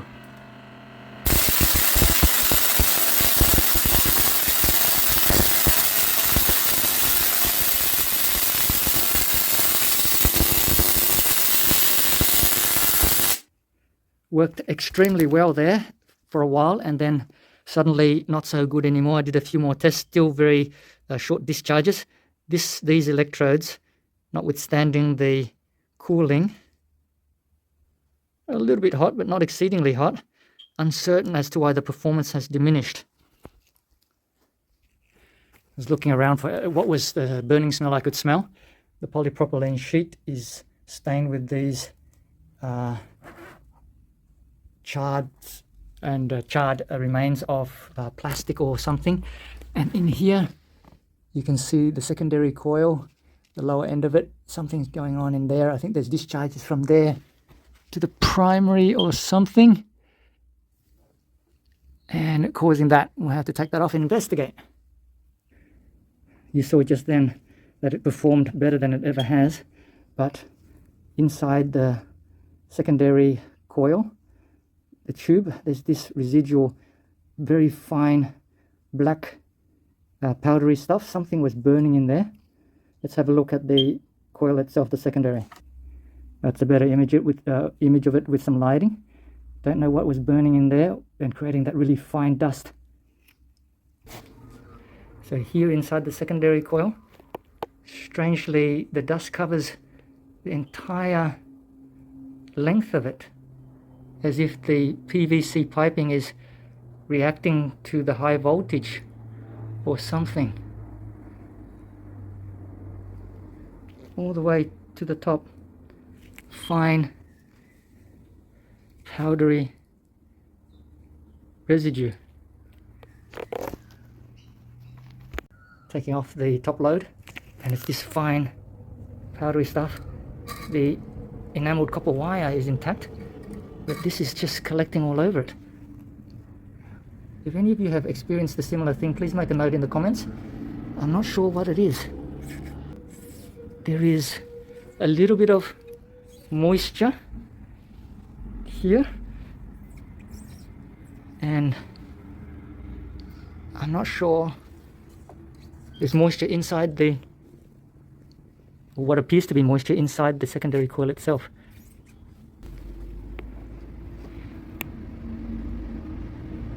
Very peculiar. Now, before it died, that last test with the new rotary spark gap produced some of the best discharges I've ever seen from the coil. But after cleaning out all that soot or whatever residue that was, I can see, I think what's caused the problem, all that residue has come from decomposition of the PVC in along that internal area there, which I suspect would probably be an internal arcing. You sometimes see the secondary coil arc between its own windings externally, but I think that's internal arcing causing decomposition of the PVC, and I think the coil might well be dead. But we'll connect it back up and see if it will run. Right, winding a new, longer, more turns secondary coil. Simple setup, improvised batteries, heavy clamps, 24 volt windscreen wiper motor. You can probably use a 12 volt if you have it. Shaft adapter onto an end cap, onto the pipe, another heavy clamp and vise, and that's that there.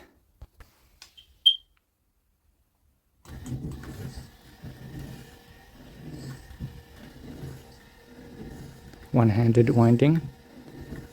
The speed of a windscreen wiper motor makes it really conducive to this sort of work.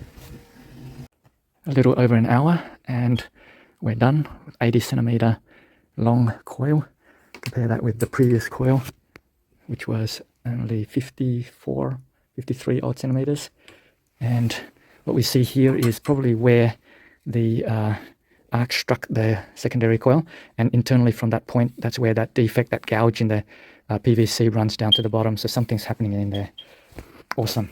Gonna put epoxy over the top of this, a couple of coats, and get it ready.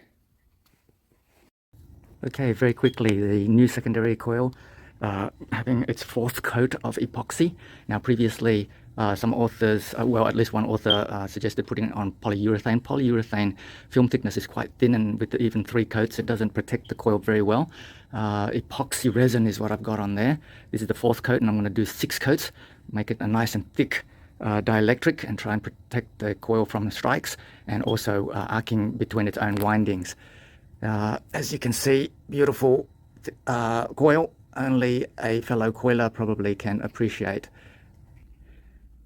Now while the epoxy is setting, I'm doing other work. This is a dead man switch, a single pole, single throw switch, which is really something you should probably consider connecting while you're experimenting with your high voltage. So if you release the button, it cuts off the power automatically. So this goes to the power cord into the power point, or the extension cord, and then so if it forces you to be away from your high voltage source and closer to the power point.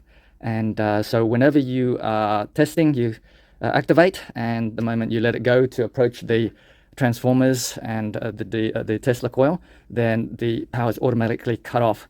This is something you should really consider as a first part when you're experimenting, if you do so, but make sure you understand what you're doing with high voltage, as I mentioned at the start.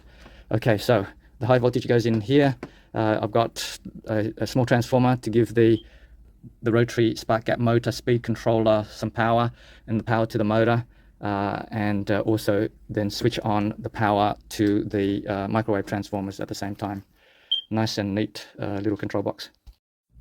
Right, our Viagra enhanced secondary coil, about 1.5 times the length of the previous coil, nicely coated with multiple layers of epoxy, so hopefully that's going to resist some of the strikes. Same toroid top load, longer, thicker diameter breakout point, trying to keep the breakouts and discharges away from the unit itself and the earth rail. And I've assembled most of the components. All of the microwave transformers are fixed down to the base.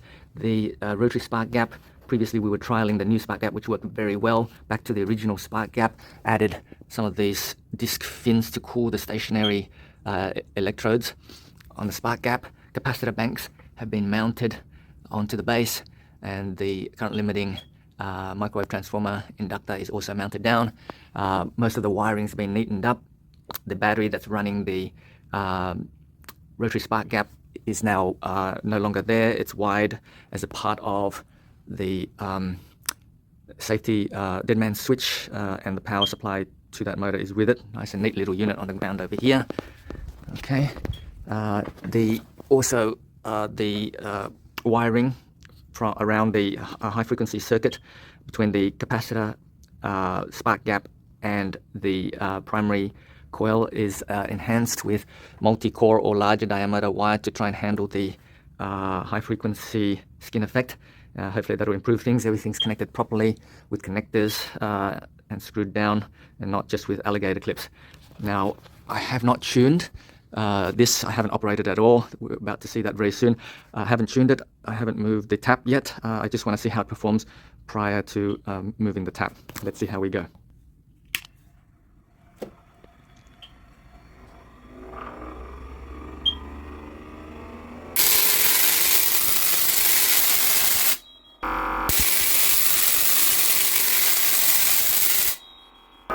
Not too bad considering it hasn't been tuned. Let's see with a bit of tuning. 1 turn out, more inductance on the primary. 2 turns out.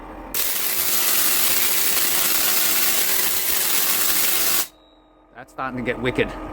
3 turns out.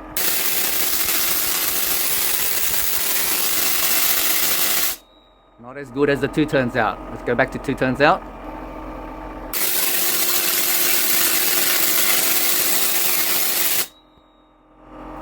That was 2 turns out. 2 1/4 turns out.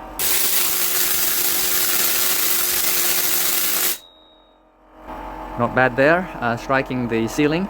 Now just back to this dead man switch, very useful. Instead of using the plug and plugging it in, this is very quick, easy, and I should have done this from the start, so it's just something to bear in mind if you're doing this. Right, let's go to 2.5 turns out. 2.5 turns out.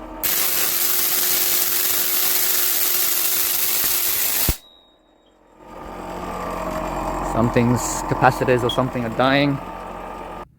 Right, something exploded. Let's check the system. Inductor for current limiting. Mildly warm. Microwave transformer primaries cold. Secondaries cold. Microwaves are cold.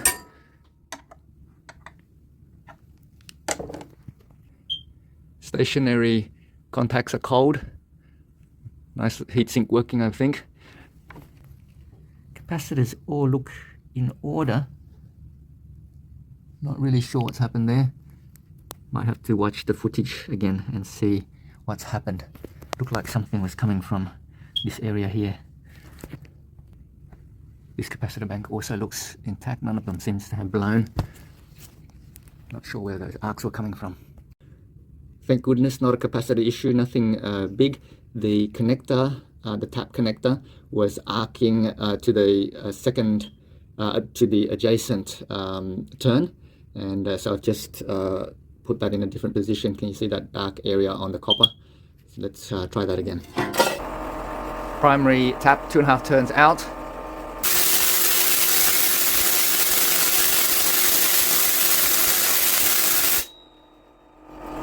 That was very wicked. 2 3/4 turns out.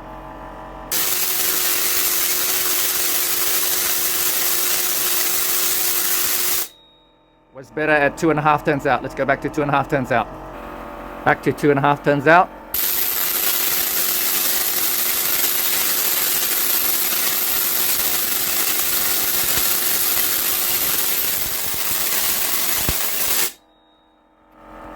Two 3/8 turns out.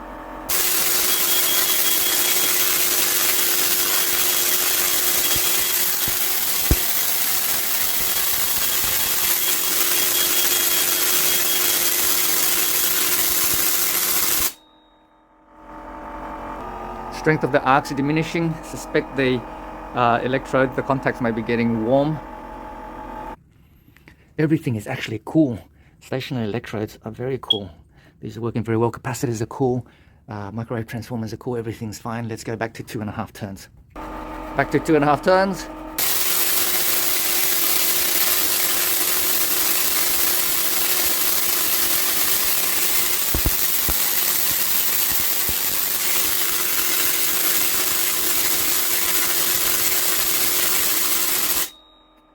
Not bad there. I feel we could do a bit better.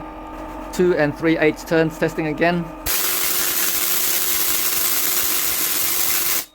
No, not as good as 2.5 turns. 2 5/8 turns.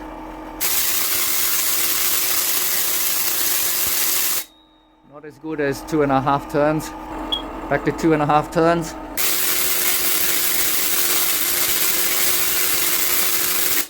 Definitely get more strikes to the ceiling with 2.5 turns. Now I'm going to try varying the speed of the rotary gap. Just increasing it a little bit.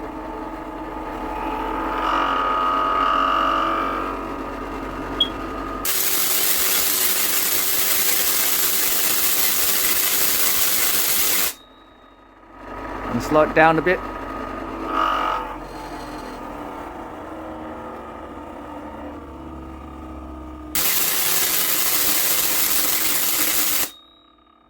Not so good, slow, back to being a bit faster.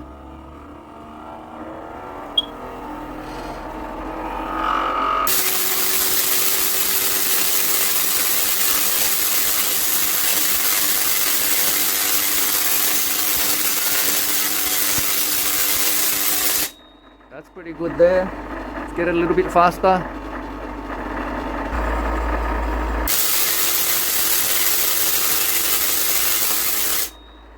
So good there. Back a bit slower on the rotary spark.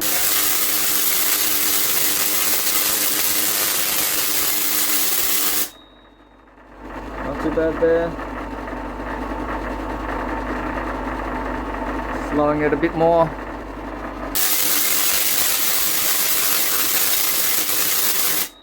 That's about best performance right there. Returning the breakout electrode to the short and narrow breakout electrode to see how that goes.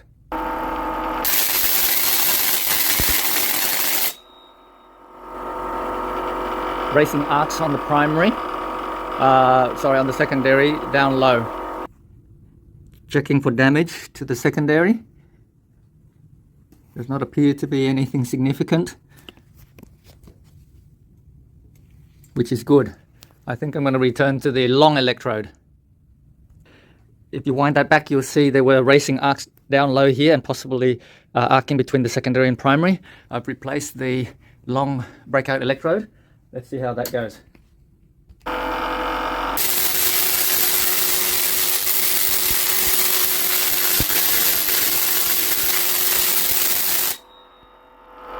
No arcs, no running arcs in that performance there. As you can see, modification of simply the breakout electrode changes the operation of the coil totally and prevents the racing arcs. So now I'm going to take the coil and put it on the floor and see how that performs. Right, floor operation.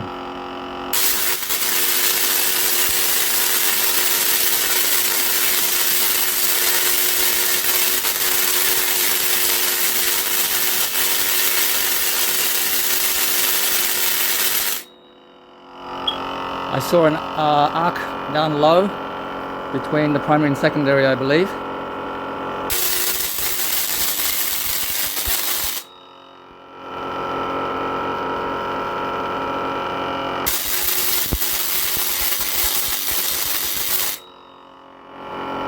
Not as good as I had hoped. Because we're closer to the ground, we might need to retune. Let's try that. A quarter turn less inductance on the primary.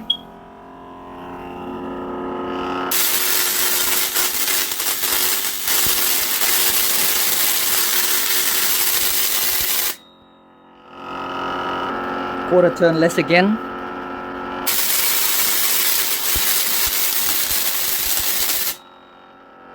Lots of racing arcs down low.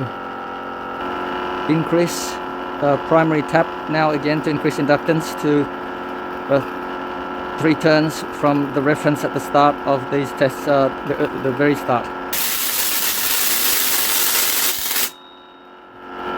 Back to 2.5 turns.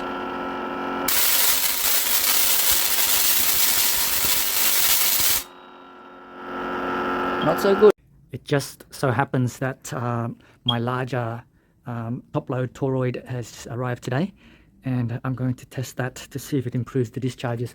I've been doing some tuning and some tweaking off camera, and it seems that the breakout point from here down to the raised earth plate is about 60 centimeters, which is about the distance from the old shorter breakout point down to the earth rail there, and it hasn't improved significantly despite the longer coil.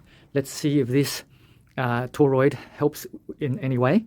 I suspect that the capacitors are what's going to make the difference. If you increase the capacitance, then you might get greater discharges because it'll hold more charge and dump more into the coils. I'm not sure if the toroid, the top load, is going to make any difference, but let's see.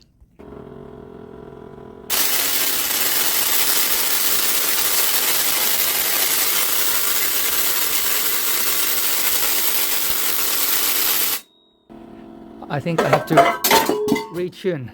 Whoa. Right, retuning, move the tap to increase the primary inductance. No good. A lesser increase in inductance on the primary.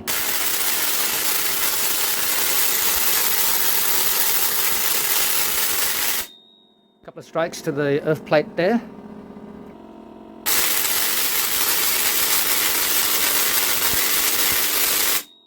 Not so good there.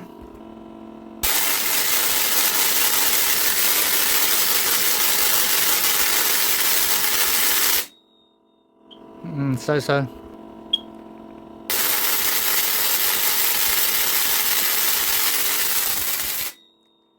got some arcing racing arcs down there, or jumps from the primary to secondary.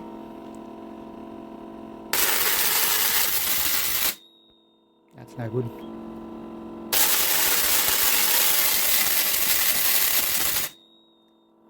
More racing arcs.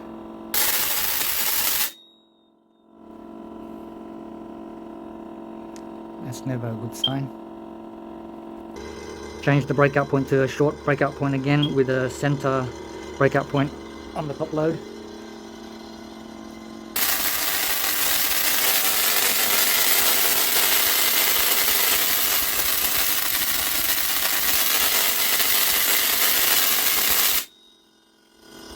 That performed quite well just there. Move the supplementary earth plate closer to it.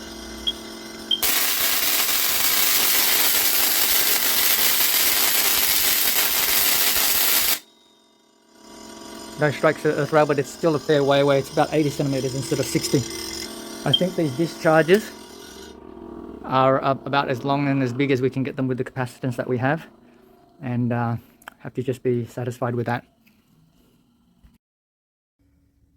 Right, the untold story internal to the secondary coil.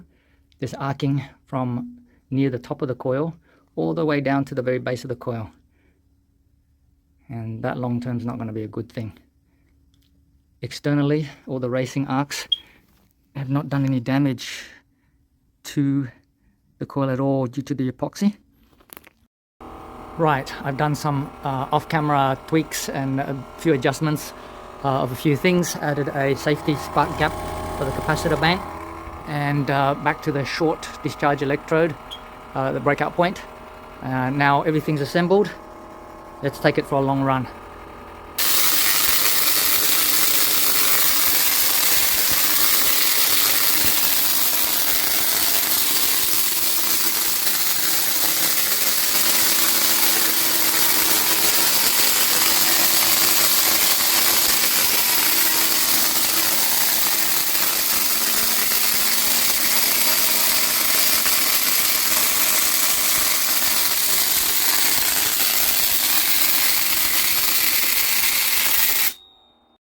Now some of you will notice that the arcs aren't as spectacular as they were before, and this is because of internal arcing.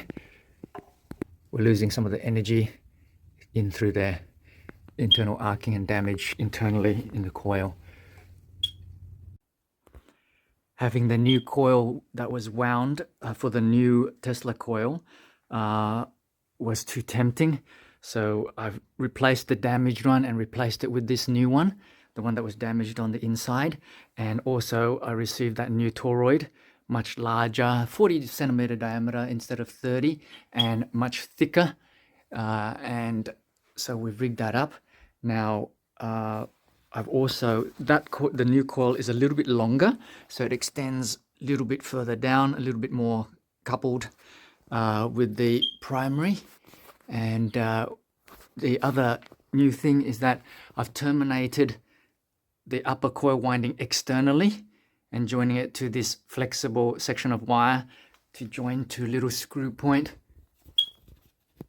just over here. And I've also terminated the lower part of the coil externally as well, instead of internally like the previous coils, which suffered damage on the inside. Let's see how this goes.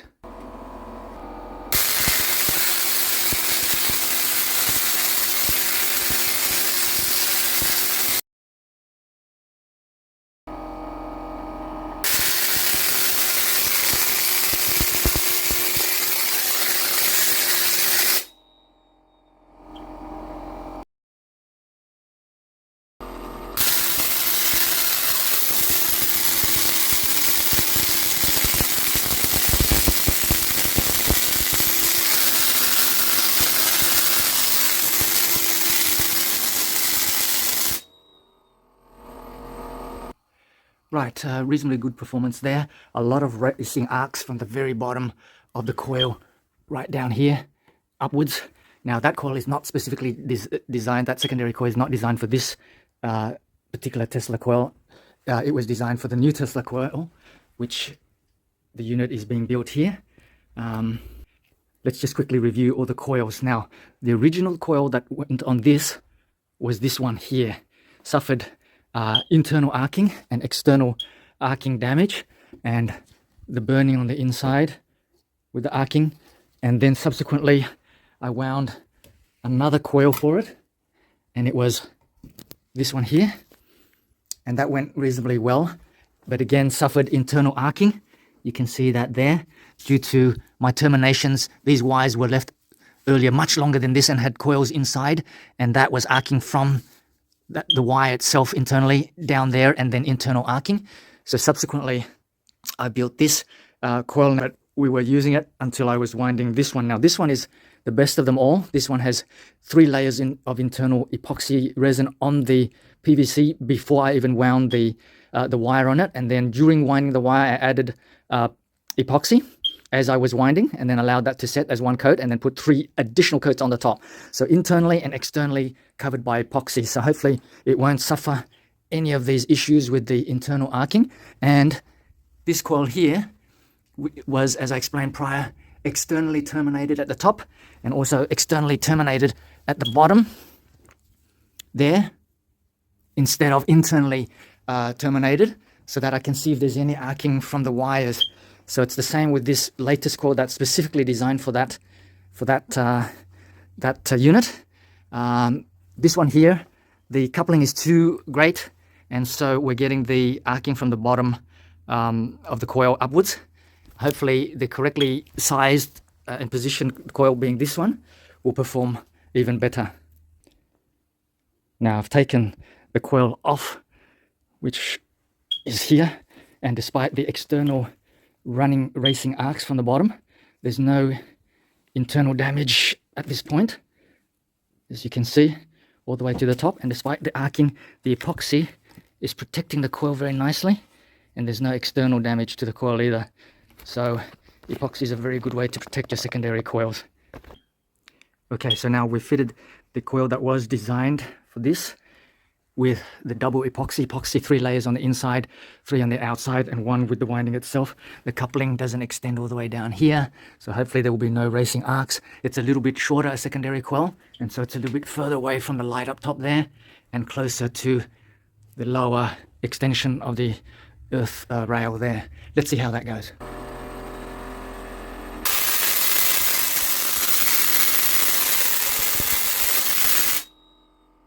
Okay, that hasn't been tuned yet because the coil is a little bit shorter, needs to be tuned.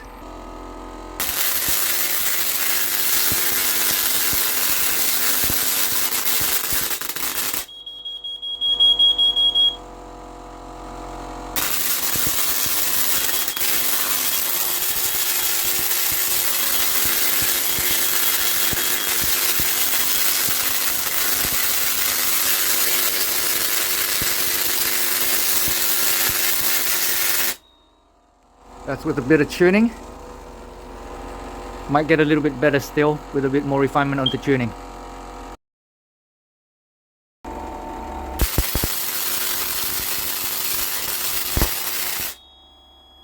Right, tuning off camera, that's about the best performance we're going to get from this setup with the secondary coil and the top load that we've got at the moment. Now that's the larger of the 2 toroid top loads that I've got. And I'm going to swap it back for the smaller one. Once again, testing the size of the toroid to see if it affects the output discharges at all. Previously we did test that, but I feel that it didn't do justice to it because there might have been faults and problems with the internal arcing of the secondary coil. We're just going to test that again. Right, smaller top load, no significant tuning yet.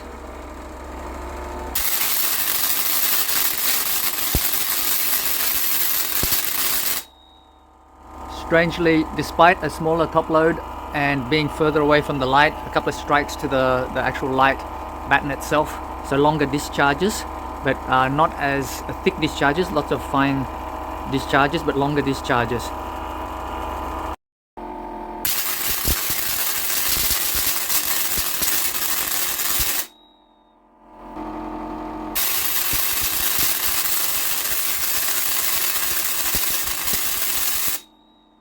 That's about as good as it gets. Now, in between testing off camera, I've lost capacitors here and there. So just a word just to reiterate some of the other authors' comments about capacitors. Polystyrene capacitors not really good for this purpose. Better off to get polypropylene capacitors.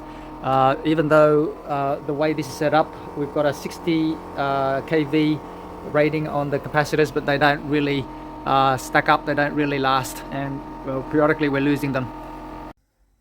Right, thank you for watching, and please subscribe and like if you've reached this far. Just something in the pipeline, new coil being wound for another coil, and that's going to have higher capacitor bank in it, and hopefully will produce some much bigger discharges. Look forward to that.